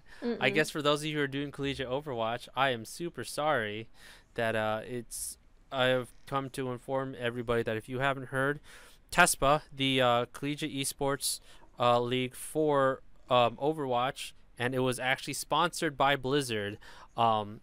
They ended up not. I don't know how soon, but they are going to be disbanding that league for Overwatch for college competition. So what does it do for a lot of college for competitive Overwatch in college? I'm not sure.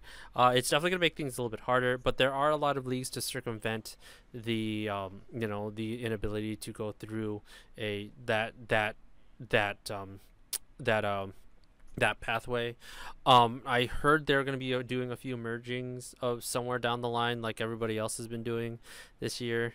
But it definitely is going to be a little bit harder, because that was the main source of where to go if you wanted to compete in Overwatch. So I mean, like that would be that's 90% of the time. That was the first thing you would go. Like if you're a coach, if you're a director, I'm like, oh man, I want to do Overwatch.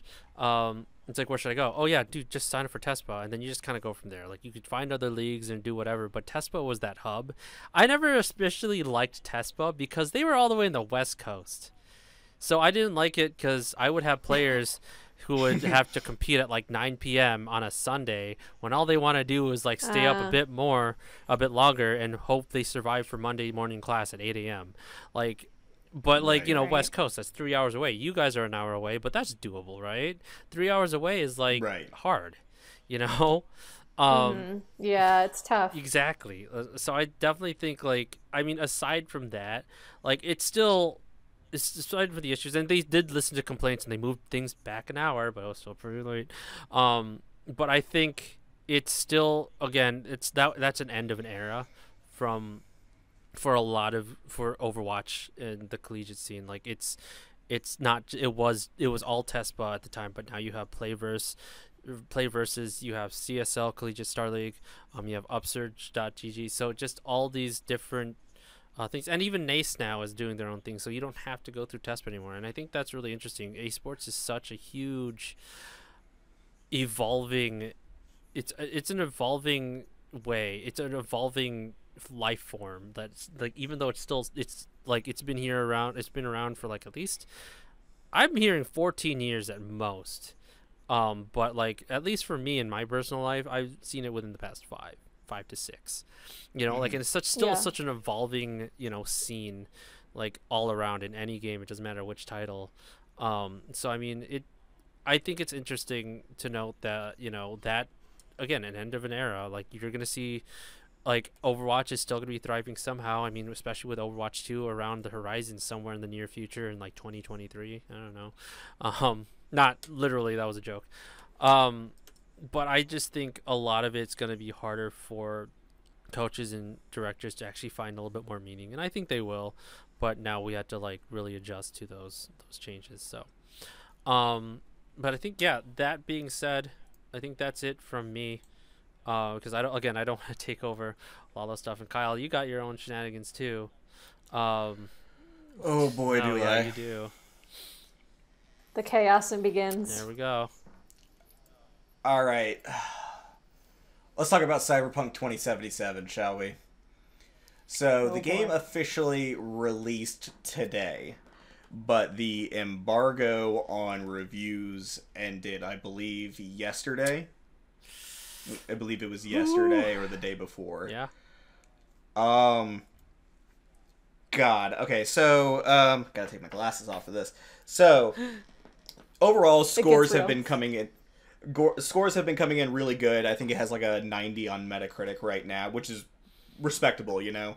But everything I have seen about that game has been janky as fuck.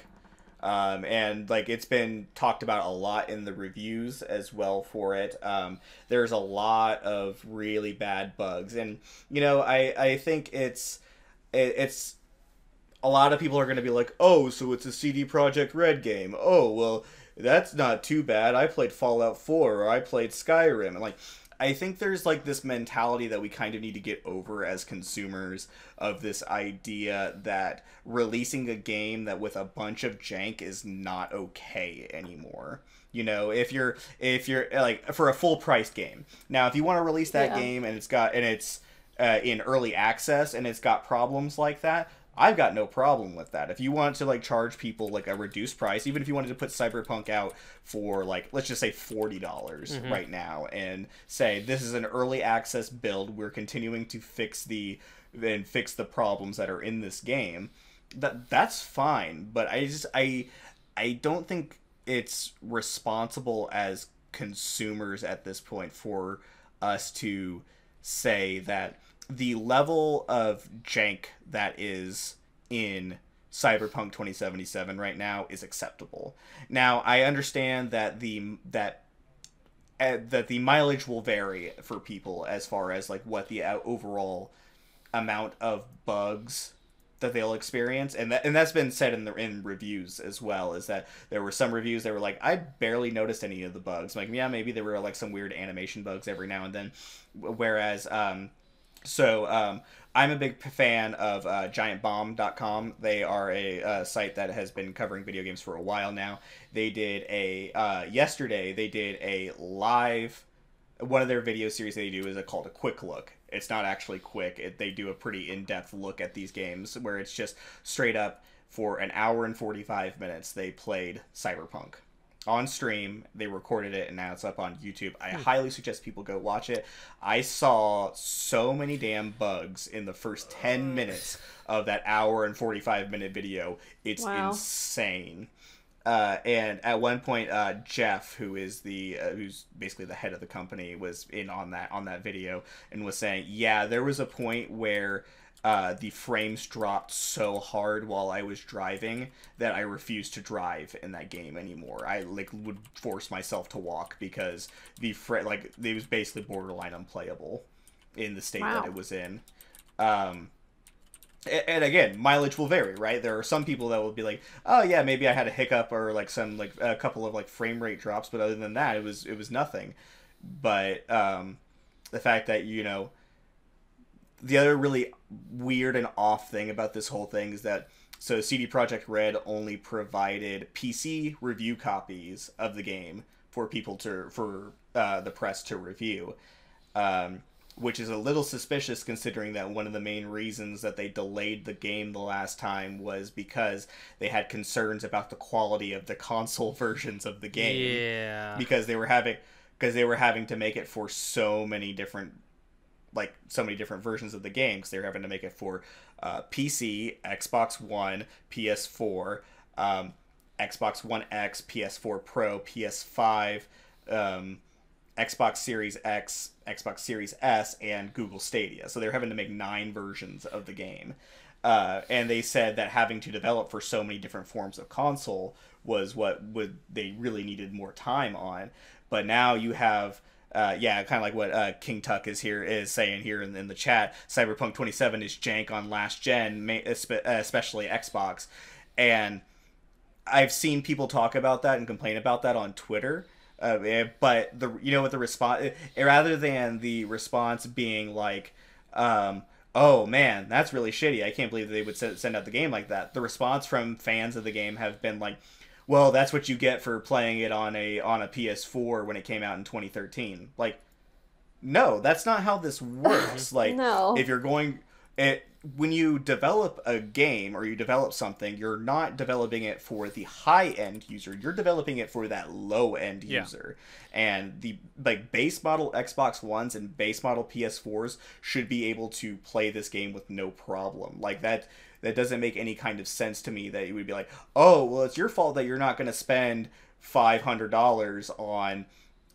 first of all, that you can't get your hands on a PS5 or an Xbox Series X, or let alone that you don't want to spend $500+ on a gaming PC or just like one of the upgraded versions of last gen. No, that's ridiculous. Like, you should be able and that's one of the things that's supposed to be so convenient about playing on a console, right? It's the idea of, I put this disc into my machine and it works. Like, that should be the expectation for consoles. With PC gaming, I can understand, like, oh, you got to do some fiddling in like the actual like way that things work on there. But that's kind of like the part of the appeal, in my opinion, about playing on a PC, is that you have that extra level of granular detail that you can adjust, because then you can push it to your machine's absolute strength in order to make it look beautiful, way better than it will ever look on one of those consoles. And it's just absolutely ridiculous. And then you get into the fan base for Cyberpunk has been, in my opinion, they've been brainwashed by really good marketing. Like, I mean, kudos to the CD Projekt Red marketing team. They've done a phenomenal job, because the fans of that game that have not even played that game will ride or die for them at this point. Like, it is insanity. So, a reporter at Game Informer, I want to get her name right, because she did some really, really great work. Leanna Rupert. You can follow her on Twitter at Dirty Effin' Hippie. I love her handle. It's very great. So she is epileptic. And while she was, I believe while she was reviewing the game, there is a section that is plot critical, so you cannot skip it, that where you are going into, I think it's called like the Cyberverse or something like that, where they put a machine on the character's head that is, if it's not the same thing as what neurologists use to induce seizures in patients that they believe are epileptic, they did a damn good job of making it a coincidence, because apparently they put it on your character's head and it's bright, intense, flashing red and white lights, and she had a seizure, a serious seizure, while she was playing the game. And when she made a post, a PSA from Game Informer about that, people literally started sending her videos disguised as other videos that were actually supposed to be tricks to try to induce a seizure in her. That's so gross. And people are like that people would do that. They're like fucking assholes. Like, sorry. Like, literally, like, I mean, like, what is the mentality here? Like, it feels like, don't get me wrong, I love CD Projekt Red. The Witcher 3 is my favorite video game of all time. But I'm not it hasn't been so long that I have forgotten about the initial promises of No Man's Sky. Do you guys remember the initial, like, wave of marketing that happened with No Man's Sky, and then what we actually got when it launched? It was night and day different. Side note, by the way, I'm just glad they won that award today. That was cool. Yes, and that's the thing. It's like, I was very happy that No Man's Sky won that award for Best Ongoing Game, because I think it's amazing that Hello Games has been able to turn the narrative around on No Man's Sky, from people being like, this is the worst game that's ever existed, sending death threats to people that worked on the game, blah, blah, blah, I've been lied to, blah, blah, blah, to now it's like, no, this game is legitimately great. I went back to that game for the first time since it came out earlier this year, and it's a phenomenal game. But going back to, but I haven't forgotten what that game was initially. Mm-hmm. But it feels like the people who are hyped up, the fanboys that have been hyped up for Cyberpunk, have. It's like they think Cyberpunk is going to be the second coming of Christ or something. Like it is this. Like that sounds hyperbolic, but literally, I mean, you think about like, oh, this person like. So I'll talk about like a little bit about the GameSpot issue. So Kelly Plagy over at GameSpot is a phenomenal writer, and a well-seasoned veteran of the gaming industry. She is a great writer. She did the review for Cyberpunk for GameSpot. She gave it a 7 out of 10. And I don't know if anybody who is watching this needs to be reminded about this, but a 7 out of 10 is still a good review score. It's a solid score. I look at Game Informer stuff, and it's just kind of like, you would have to like, you should have paid, you were paying money to someone to get a 10 out of 10 on Game Informer, right? Because like rarely anybody gets that, but like, you get like a 9, you're like Jesus or something like that, or whatever God you believe in. A 6 or 7 is like great. As somebody who as somebody who works in this industry and does actually has like written games and has been professional professionally writing, the idea of somebody getting paid off for a review score is laughable. Like, do you get paid to write the review? Sure. Is it going to be like set you up for life good? No. Like, no way good. So Kelly Plagy gave Cyberpunk a 7 out of 10. She put 50 hours into the game, and it seemed like she slept very little. Because this was another thing. They gave the game to influencers before they gave the game to the press. Like, the press got the copies of the game only a couple of days. This big open world RPG, they gave it to the press like a couple of days before the embargo was up, before the game launched. Oh.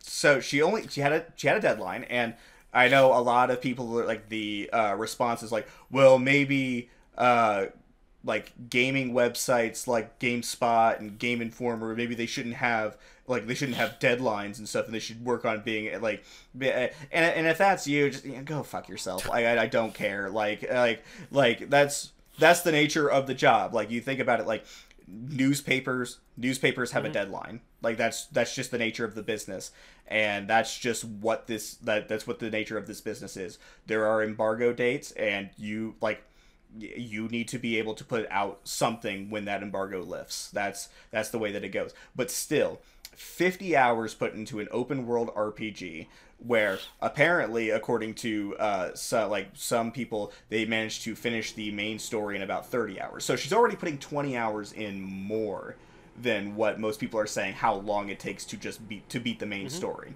So 20 hours, 4 hours less than a full day if you never stopped playing the game. And then you've got this asshole. I'm not going to say his name because I don't want to give him any more publicity. I know who you're talking about too. Like, that's the unfortunate part is, like, I know who you're talking about, because quite frankly, scummy, like, is the correct term I go with, Yeah. So he makes a video in the title of the video.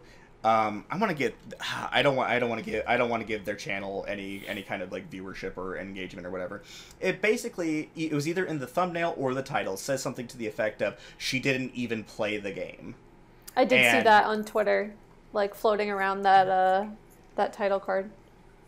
So, and then they go on with their video about how, because Kelly says in her review for it, there were aspects of the game that she did not engage in because she felt like there was no need for her to engage in. There was no, she didn't feel like there was a reason for her to to get into the crafting system in that game, which if you're making an RPG and the crafting system is something that you feel like you never have to engage in, that sounds like a red flag to me. Like if you put a crafting system in an RPG and you can make it just fine through the game without needing to use it, that is more damning to me about the crafting system than that is about her experience playing the game, in my opinion. And this channel has a history of making videos about other women and people of color in the gaming industry. And, you know, he likes to try to, at the end of, like, the videos, like, say, no, I don't want you to go, like, attacking them and everything, but, like, no, like, what you're insinuating is that the person is literally not doing their job when in actuality they are. You know, like that in itself is an attack. And anybody who has spent any amount of time in this industry, especially with somebody who has a following of his size, knows what the tendencies of your community is like. There's no way that you don't. So even saying, I don't want you to go attack, you know what's going to happen.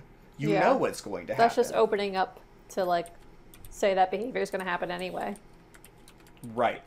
So, it's just incredibly frustrating, and then now people are actually getting their hands on the game, and then you still have some people that are like, oh yeah, this is as good as I thought it was going to be, and then others are like, that feel like, oh, how come nobody warned me that this game was buggy as fuck? Like, bro. Yeah.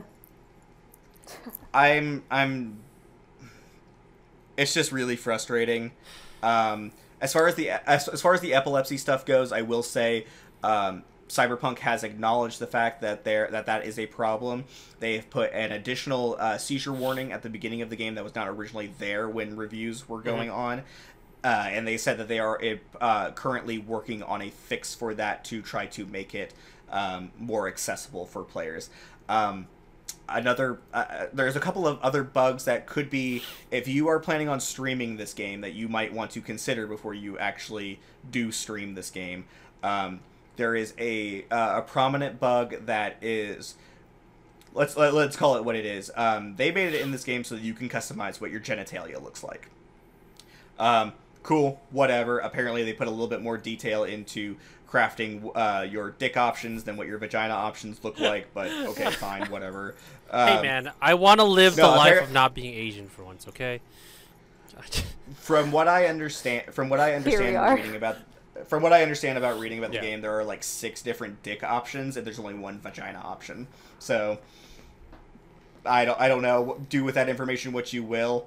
But there is currently a bug in the game where your dick could clip right through your pants, and you could just be walking around hanging brain, and so that could be problematic as far as like Twitch TOS. Twitch TOS seems to be kind of like, hey, as long as you're not focusing on nudity, then you can have it in your game. You can't show any depictions of sex whatsoever. But if it's just regular nudity, you just can't be focused on it. If it's unavoidable, that's fine. But like, I mean, in this circumstance, this seems like hey, I'm just walked in front of a mirror and just dick hanging out. But like it's a silly bug, but it's something to be concerned about if you plan on streaming the game. Probably the bigger concern with the game is the DMCA stuff, because so CD Projekt Red went out of their way to say, hey, you don't have to worry about streaming with Cyberpunk 2077. We have included a streamer mode, which will turn off all of the licensed music for the game, so you don't have to worry about DMCA. Well, apparently they have found that there are multiple instances of songs that do not get caught by that streamer mode. So now, currently, while they are working on a fix, CD Projekt Red's advice is to just turn off all the music in the game if you're planning on streaming it. Great. What? So it's like telling me, like, hey, man, I should play rhythm games like, oh, Sir Melodies and Memories. Oh, by the way, you should probably just don't play the music while you're playing a music game. Just don't do that. It's fine. Like, this is just as much a problem for CD Projekt Red, but it's more of a problem for Twitch itself. Twitch, I know we're streaming on your platform right now, but you need to fix your fucking DMCA shit. I'm tired of that. Sorry, I'm all fired up. I'm all fired up now. The CyberPunk stuff is just so irritating to me to see. Like, this industry has such a hard time keeping women and people of color and women of color and people that are not like me.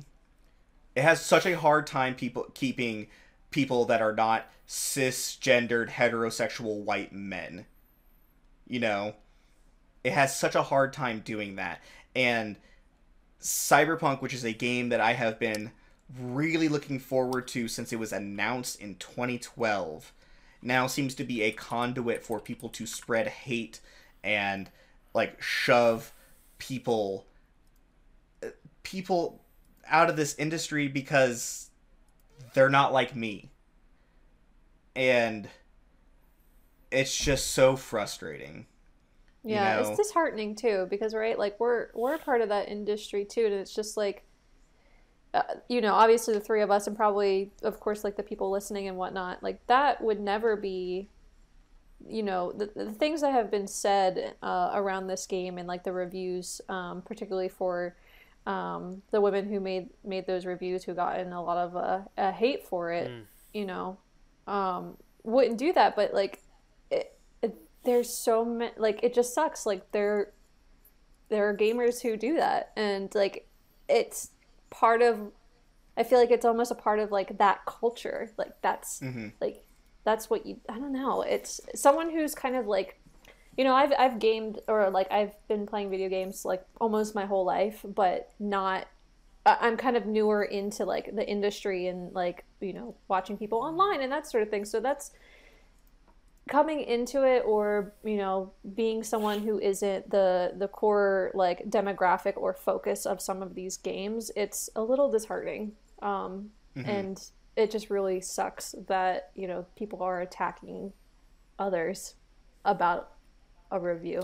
What I honestly think... That's my 2 cents. No, and I understand, because I think a lot of people who do these types of attacking, I don't think a lot of them has taken an English class, where you get to learn the art of the rhetoric of not the art of the rhetoric, art of rhetoric, the art of argumentation, like, just understanding that there's always going to be, like, those people. Like, it was like that time, like, I think one good example is when Eagle Raptor / Aaron Hansen created his Sequelitis series, and one of the games that he was borderline about to get crucified for was The Legend of Zelda Ocarina of Time, and that was on the N64, right? And at the time, that game was just absolutely amazing. It was just, 3D pixels, and, oh man, open world. Oh man, I can see my sword. And it's really cool because you got to just, like, look at caricatures of, like, different, like, obviously the different characters, like, this open world. Like, you got to travel Hyrule, ride a horse. You got to slash at shit. And I think that was really cool story-wise as well. But, like, gameplay, like, we look at it now, it was absolutely garbage. Like, even at its time, garbage. Because, like, you think about some of the camera angles that we wouldn't think about as a kid, but, like, that's the point, though. Like, this is, like, it's not necessarily playing devil's advocate. This is the type of analysis that is supposed to be accepted when looking at games that are, like, widely accepted as good, like Ocarina of Time, but, like, you can't be so blind to it being, not perfect. Like, nothing is ever going to be perfect. It doesn't matter what game. Like, I love the Super Smash Bros. Series. Like, no Smash game is going to be perfect. There's always going to be a better Smash game. There's never going to be a perfect fighting game, but there's going to be great fighting games. And I think that's the point. Like, you're just able to look at these things that you love and say, all right, that's acceptable. I still love it, though. Like, that's the point. Like, you're going to have a child, and you're going to be like, I love you. You're not perfect. You're not gonna say that to their face though. Right. But I love you though. Like it's that unconditional love, and that's kind of what that acceptance and that appreciation of like those games. Because like we could look at those games, like I'm pretty sure you've had Bree that you've had your issues, like maybe one or two issues with like Animal Crossing, but that's still one of your favorite games. You love the game. Kyle, you're the same way. Like hell, you probably enjoyed, you enjoyed the hell out of Hades, right? But you probably have one or two things to say about it, right? Like, it's just that acceptance of things that, like, they're not necessarily perfect, but we know, as in terms of being, like, open and like-minded, that there's always going to be those issues that we have to look at. And, people who are looking at this game, I think they've forgotten that that's just how reviewing works. There's always going to be those different sides of the coin. There's always going to be a heads, there's always going to be a tails, there's always going to be something great about the game, and there's always going to be something bad. And I think that's just something that a lot of people just don't understand. They don't understand that, oh man, Ocarina of Time was like 100% the best game. Like, yeah, but there are these issues, and then, the person who points those out gets crucified. Like, it's not fair, and I think a lot of people just don't get that. Yeah. And I mean, the last thing that last couple of things that I just want to say before I move on to my next news topic, which my next two news topics are a lot lighter and a lot easier and a lot more like less Kyle intense. If you plan on buying this game right now, I'm not going to be mad at you, and I don't know who needs to hear that. Some people like I don't think that you're an idiot. I don't know who needs to hear that. I want you to be happy with the decisions that you make. It's my job as somebody who I feel like has a very good understanding of what the game industry is at this point. I feel that it is my job to give everybody as much information as possible so that you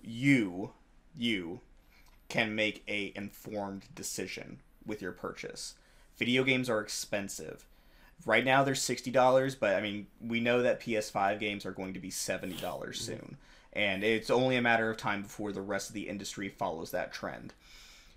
Video games are extremely, extremely expensive, and they're a time-consuming hobby. I want to make sure that I can provide the information, and I guarantee you, anybody who is in this field alongside me, who works at another gaming website, wants the same for you. They want to make sure that we are giving you our most valid take that we possibly can so that you make an informed decision with your money. Mm-hmm. I think I want to say that that's true of all three of us, is that when it comes to talking about like things that we enjoy, we are people who have spent a lot of time with these different things. 50 hours is a lot of time. I just want to say that. And yes. If you go out and purchase CyberPunk tomorrow, great. Really hope you love it.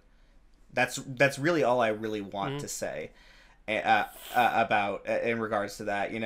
I personally, after watching the gameplay of it, I will probably be waiting at least for a couple of weeks or so to see if some more patches come out for it, and and even then, I may even wait a little bit longer, because watching that gameplay really wasn't super appealing to me. I don't know what it is. It's just not my type of game anymore. But the last thing I really want to say before I kind of close out this section, if you are watching this, or if you're listening to this here in the future, please do better. Go out and be in the world and not be like these scumbags that we're talking about on this podcast. I think, speaking as somebody who is a cisgendered heterosexual white man, people who are like me need to do better at helping people that don't look like me.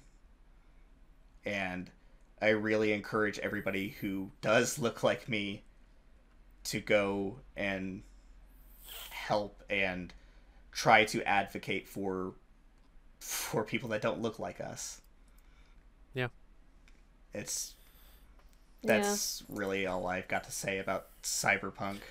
Yeah, I think that's a good ending message for that. And then just to like quickly end on that note, we're all in like we all are in this industry or enjoy this industry because we like the games, or we like the developers or whatever. Like we just like playing games, whether it's our job or not. We should be lifting each other up, And at the end of the day, yes, these are professionally written reviews, and that is like people's jobs, and they spend a lot of time doing it. But at the end of the day, it's also an opinion, and you don't need to go giving death threats over someone's opinion.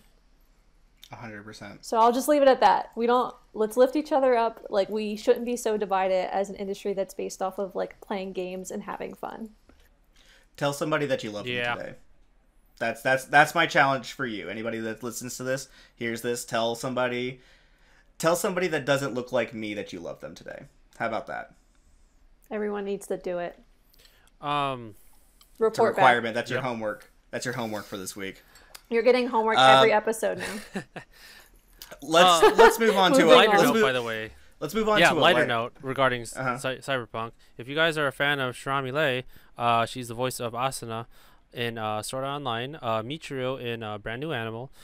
She's the voice of Female V. So if you do end up finding a copy of Cyberpunk and you do end up enjoying the game, just as a heads up, there's a lot of good voice work in that game, and don't forget to take the time to, appreciate that as well, because without them that would have been super hard to enjoy games in general. So so there's my lighter note as we go into lighter notes by your boy Kyle.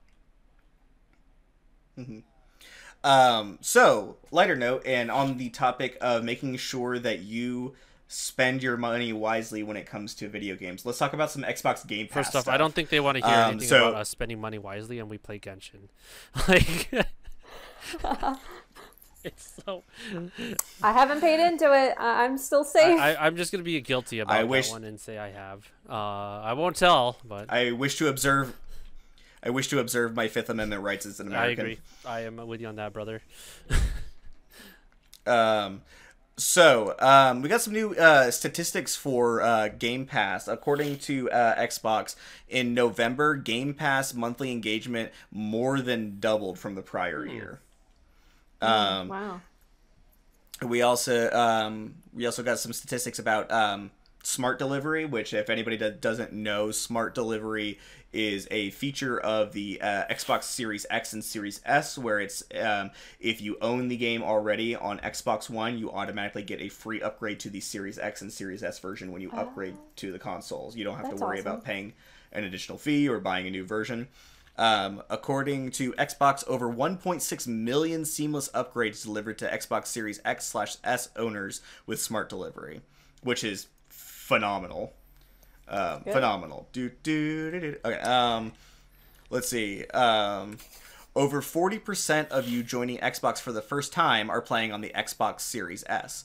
So people who are just now getting to Xbox for the first time, 40% of them are playing on the less expensive box, the $300 model rather than the $500 model. That thing seems like it's killer for Xbox's market. $300 for a brand new console in the new generation. Sign me up. That's fantastic. One of the fastest selling Xbox Series X/S markets out of 40 plus launch regions, Europe saw record sellouts in a matter of hours across the UK, France, and Germany. So that's pretty neat. And these were the top played games on Game Pass during November. Destiny 2 Beyond Light, Rainbow Six Siege, Tetris Effect Connected, and Star Wars Jedi Fallen Order, because EA Play is now part of Xbox Game Pass Ultimate. So you get a bunch of EA games that you can play for free if you have Game Pass Ultimate, such as Titanfall 2. Hey, go get Game Pass Ultimate so you can play some Titanfall 2. That's a good-ass video game. Okay, Kyle, I will do that. I agree. I shall also play Xbox Game Pass on my PlayStation 4. I'm full of a bunch of CTAs today. Like that's my thing. I'm just a bunch of calls to action. That's what I'm about today.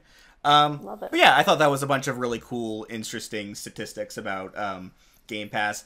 Again, I maintain that Game Pass is the best deal in gaming. $15 a month for the console version of Game Pass, PC version of Game Pass. You get Xbox Live Gold if you do have a console. You have an EA Play subscription on both PC and Xbox and consoles. And then you also get a bunch of free perks and everything. Also, if you have an Android device, you can participate in xCloud, which literally lets you stream games from the cloud. You don't have to even have them downloaded on your console or PC. Stream them directly to your phone and play them on the go. $15 a month for all of that. You should get a sponsorship. Man, if Game Pass... Xbox, sponsor me. Sponsor me to be a Game Pass subscriber. Definitely. Or sponsor.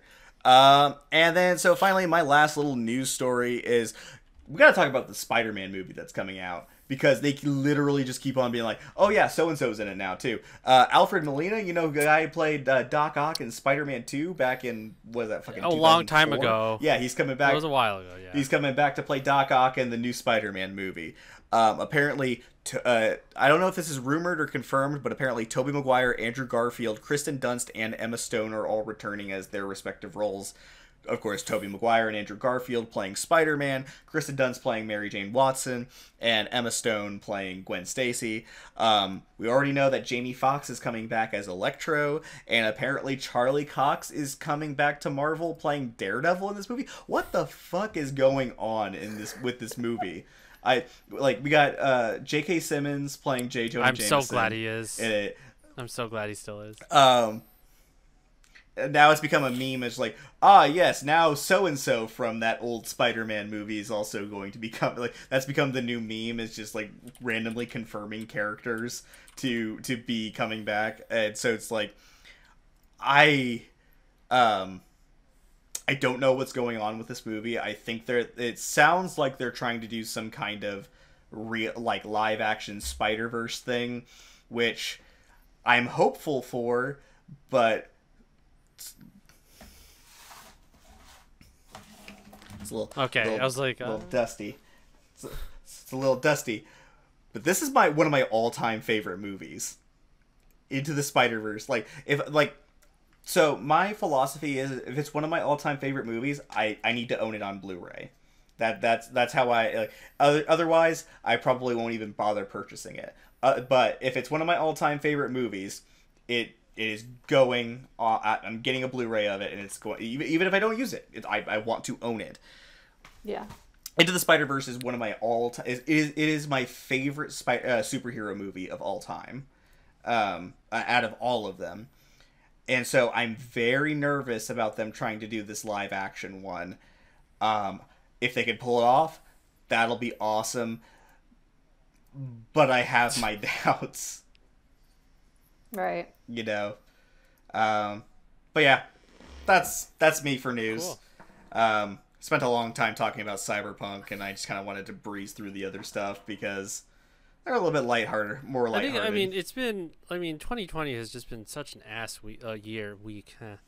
It's just like, man, I just I know 2021's not gonna be it's not gonna be like the best thing, but at the very least, it's gonna be, it's gonna be a new year, right? It's not gonna be one of those oh, new year, new me kind of thing. Also, God, I hate it when people say that. Yeah. New year, new me, guys. But I mean, I do that every year. I'm so guilty of that. It's just, I'm so with guilty. the pandemic just rolling around. I mean, a lot of us are just, we want to have that kind of social interaction. I mean, just even right now, just being able to talk with you guys, and then talking in front of people, talking in front of viewers. I think that's just this is our form of social interaction that I know we've been dying to have. I mean, I think I've gotten to the point where I've literally went to Walmart to shop for something, and I've just made. You should never make you should never make conversation with someone at Walmart. It never ends up well. It's Walmart. What do you think you're gonna get? A $50 pizza? No, you're gonna get a pizza that was on the ground and has mushrooms. I'm allergic to mushrooms. So it's just This is what we're in. Like, even the most introverted people are also having like those moments where they need to have that social interaction. So I mean, it's nice that we're doing this in general. And I think, we can't have, I don't know. I think, by the time we get the next one up for everybody else, it'll just be super exciting. We're going to have a lot more news for everybody and like different portions of the game, of video gaming, anime, all the good stuff. And I'm honestly looking forward to whatever you guys have questions, concerns, and comments for things like that as well. So, I mean, I don't know. What do you guys think? How do you think about like what we're going to be talking about in the next episode? Well, I think as far as next week goes, we could probably talk about some of the stuff that was announced at the Game Awards, because we touched on it a little bit with the Sephiroth news, but with the Game Awards kind of like not ending by the time we were starting the podcast, we didn't get to watch the whole thing, so we didn't get to see all of the announcements in context and everything and kind of check those out. So we could probably talk about that. I honestly, I would like to see if we can get some maybe some better news about CyberPunk next week, and we just I got my new segment called Kyle's Cyberwatch or something like that, like Cyberwatch. Please. Like, just something like world premiere. Oh no. That's my toxic trait, is I will keep on doing that. I mean, there's a lot to talk about, I'm sure, from the Game Awards this week that we can talk about next week. But yeah, I think I think this has been really good. I think this has been a good start. Yeah, this is really cool. And this is also, going back to what Karlo, you were saying, this is really special because we all met on the internet during a pandemic. I can say, at least for me, I didn't know either of you before a couple months ago. And now we're like working on this like really cool project that I'm super excited about. And we're all doing this remote. So like the internet is just really, really awesome. I'm glad we get to do this together. Yep. It's a simultaneously wonderful and awful place, the internet. Oh, of course it is. At the very least, we can make it positive 100%. and a nice, welcoming place here for everybody listening and wondering. Definitely. Yeah, absolutely. And if anyone has any comments to share of like what we shared on the news today, leave them in chat. We'll try to get back to them next time. Or you can always shoot us a DM on Twitter as well, and we can engage that way. There were 2 topics that we didn't get a chance to go over. Maybe we can talk about this next time. But I'm gonna pose 2 questions to the audience, and if you want to DM us on Twitter or Instagram at Bits and Pixels Pod, we will try to get back to your questions. But 2 news topics. Want to get people's opinions on anime cons during the pandemic, and then also it was just announced yesterday that Funimation is acquiring Crunchyroll. Yeah. So I want to talk about this next week. I definitely want to hear what people think, your opinions, like how you're feeling about either of those topics. So shoot us a DM, and we will get back to you. But this has been a really great experience. I'm very excited for next week's live recording, which will be Thursday the 17th. We'll be here again on Twitch at 7:30 p.m. Central Standard Time. Do the time conversions if you're on a different coast, please. If not, again, just bless you. Just follow us on Twitter, and we'll give you all the details. Yep. We'll get on that Swatch Internet time. Do y'all know about Swatch Internet time? What is Swatch Internet time? No. I will talk about this off stream. We're not getting on Swatch Internet time. Fair enough. Okay. But all the details will be on all of our social platforms, so we'll definitely let you know when we are going to go live, as well as when the episodes are coming out on iTunes, Google Play, Spotify, all of the podcast streaming platforms, as well as on YouTube. So if you missed this live visual experience, you can watch this on YouTube at a later date. We will let you know when episode 1 is on YouTube. So yeah, thank you all so much for tuning in. Go ahead. One more thing before we go. Yeah. Also, if you have been here hanging out with us in the chat live on twitch.tv/bits_n_pixels, and you haven't hit that follow button, I would really, really appreciate it. That way you guys can always get the notifications when we are actually going live on Thursdays. Because, like we said in the trailer, if you haven't listened to that, we're planning on, like, this. It's going to be kind of funky for a couple of weeks because we got the holidays coming up in a couple of weeks. Yeah, smash that follow button. It's going to be a little bit funky for us. Our plan is basically to do recordings of the podcast like an every other week thing. However, because 2 weeks from today is the 24th, which is Christmas Eve, and a lot of people are going to be celebrating that, we didn't feel comfortable doing an episode on New Year's Eve. And then there's going to be basically you're going to get 2 weeks in a row of this week and next week, and then the following 2 weeks you're going to be without an episode because we have Christmas Eve and then you have New Year's Eve, and so that's just not good for anybody. Nope. It's just all holiday stuff. So we'll talk between the three of us about maybe some kind of like content that we can put up on the YouTube channel and blast out over social media and stuff in place of a actual episode those weeks. But please, if you guys are hanging out with us in the Twitch chat tonight and you really enjoyed this first episode, please hit that follow button. It really means a lot to us.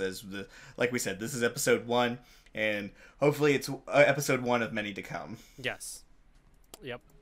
Well, thank you all again. We really appreciate you joining us live here, and can't wait to, put the podcast out on all the other platforms. Again, follow us on social. That way you can get live updates, and we will see you next time. Happy holidays, Thanks, ladies guys. and gentlemen. Happy holidays. We'll see you next week.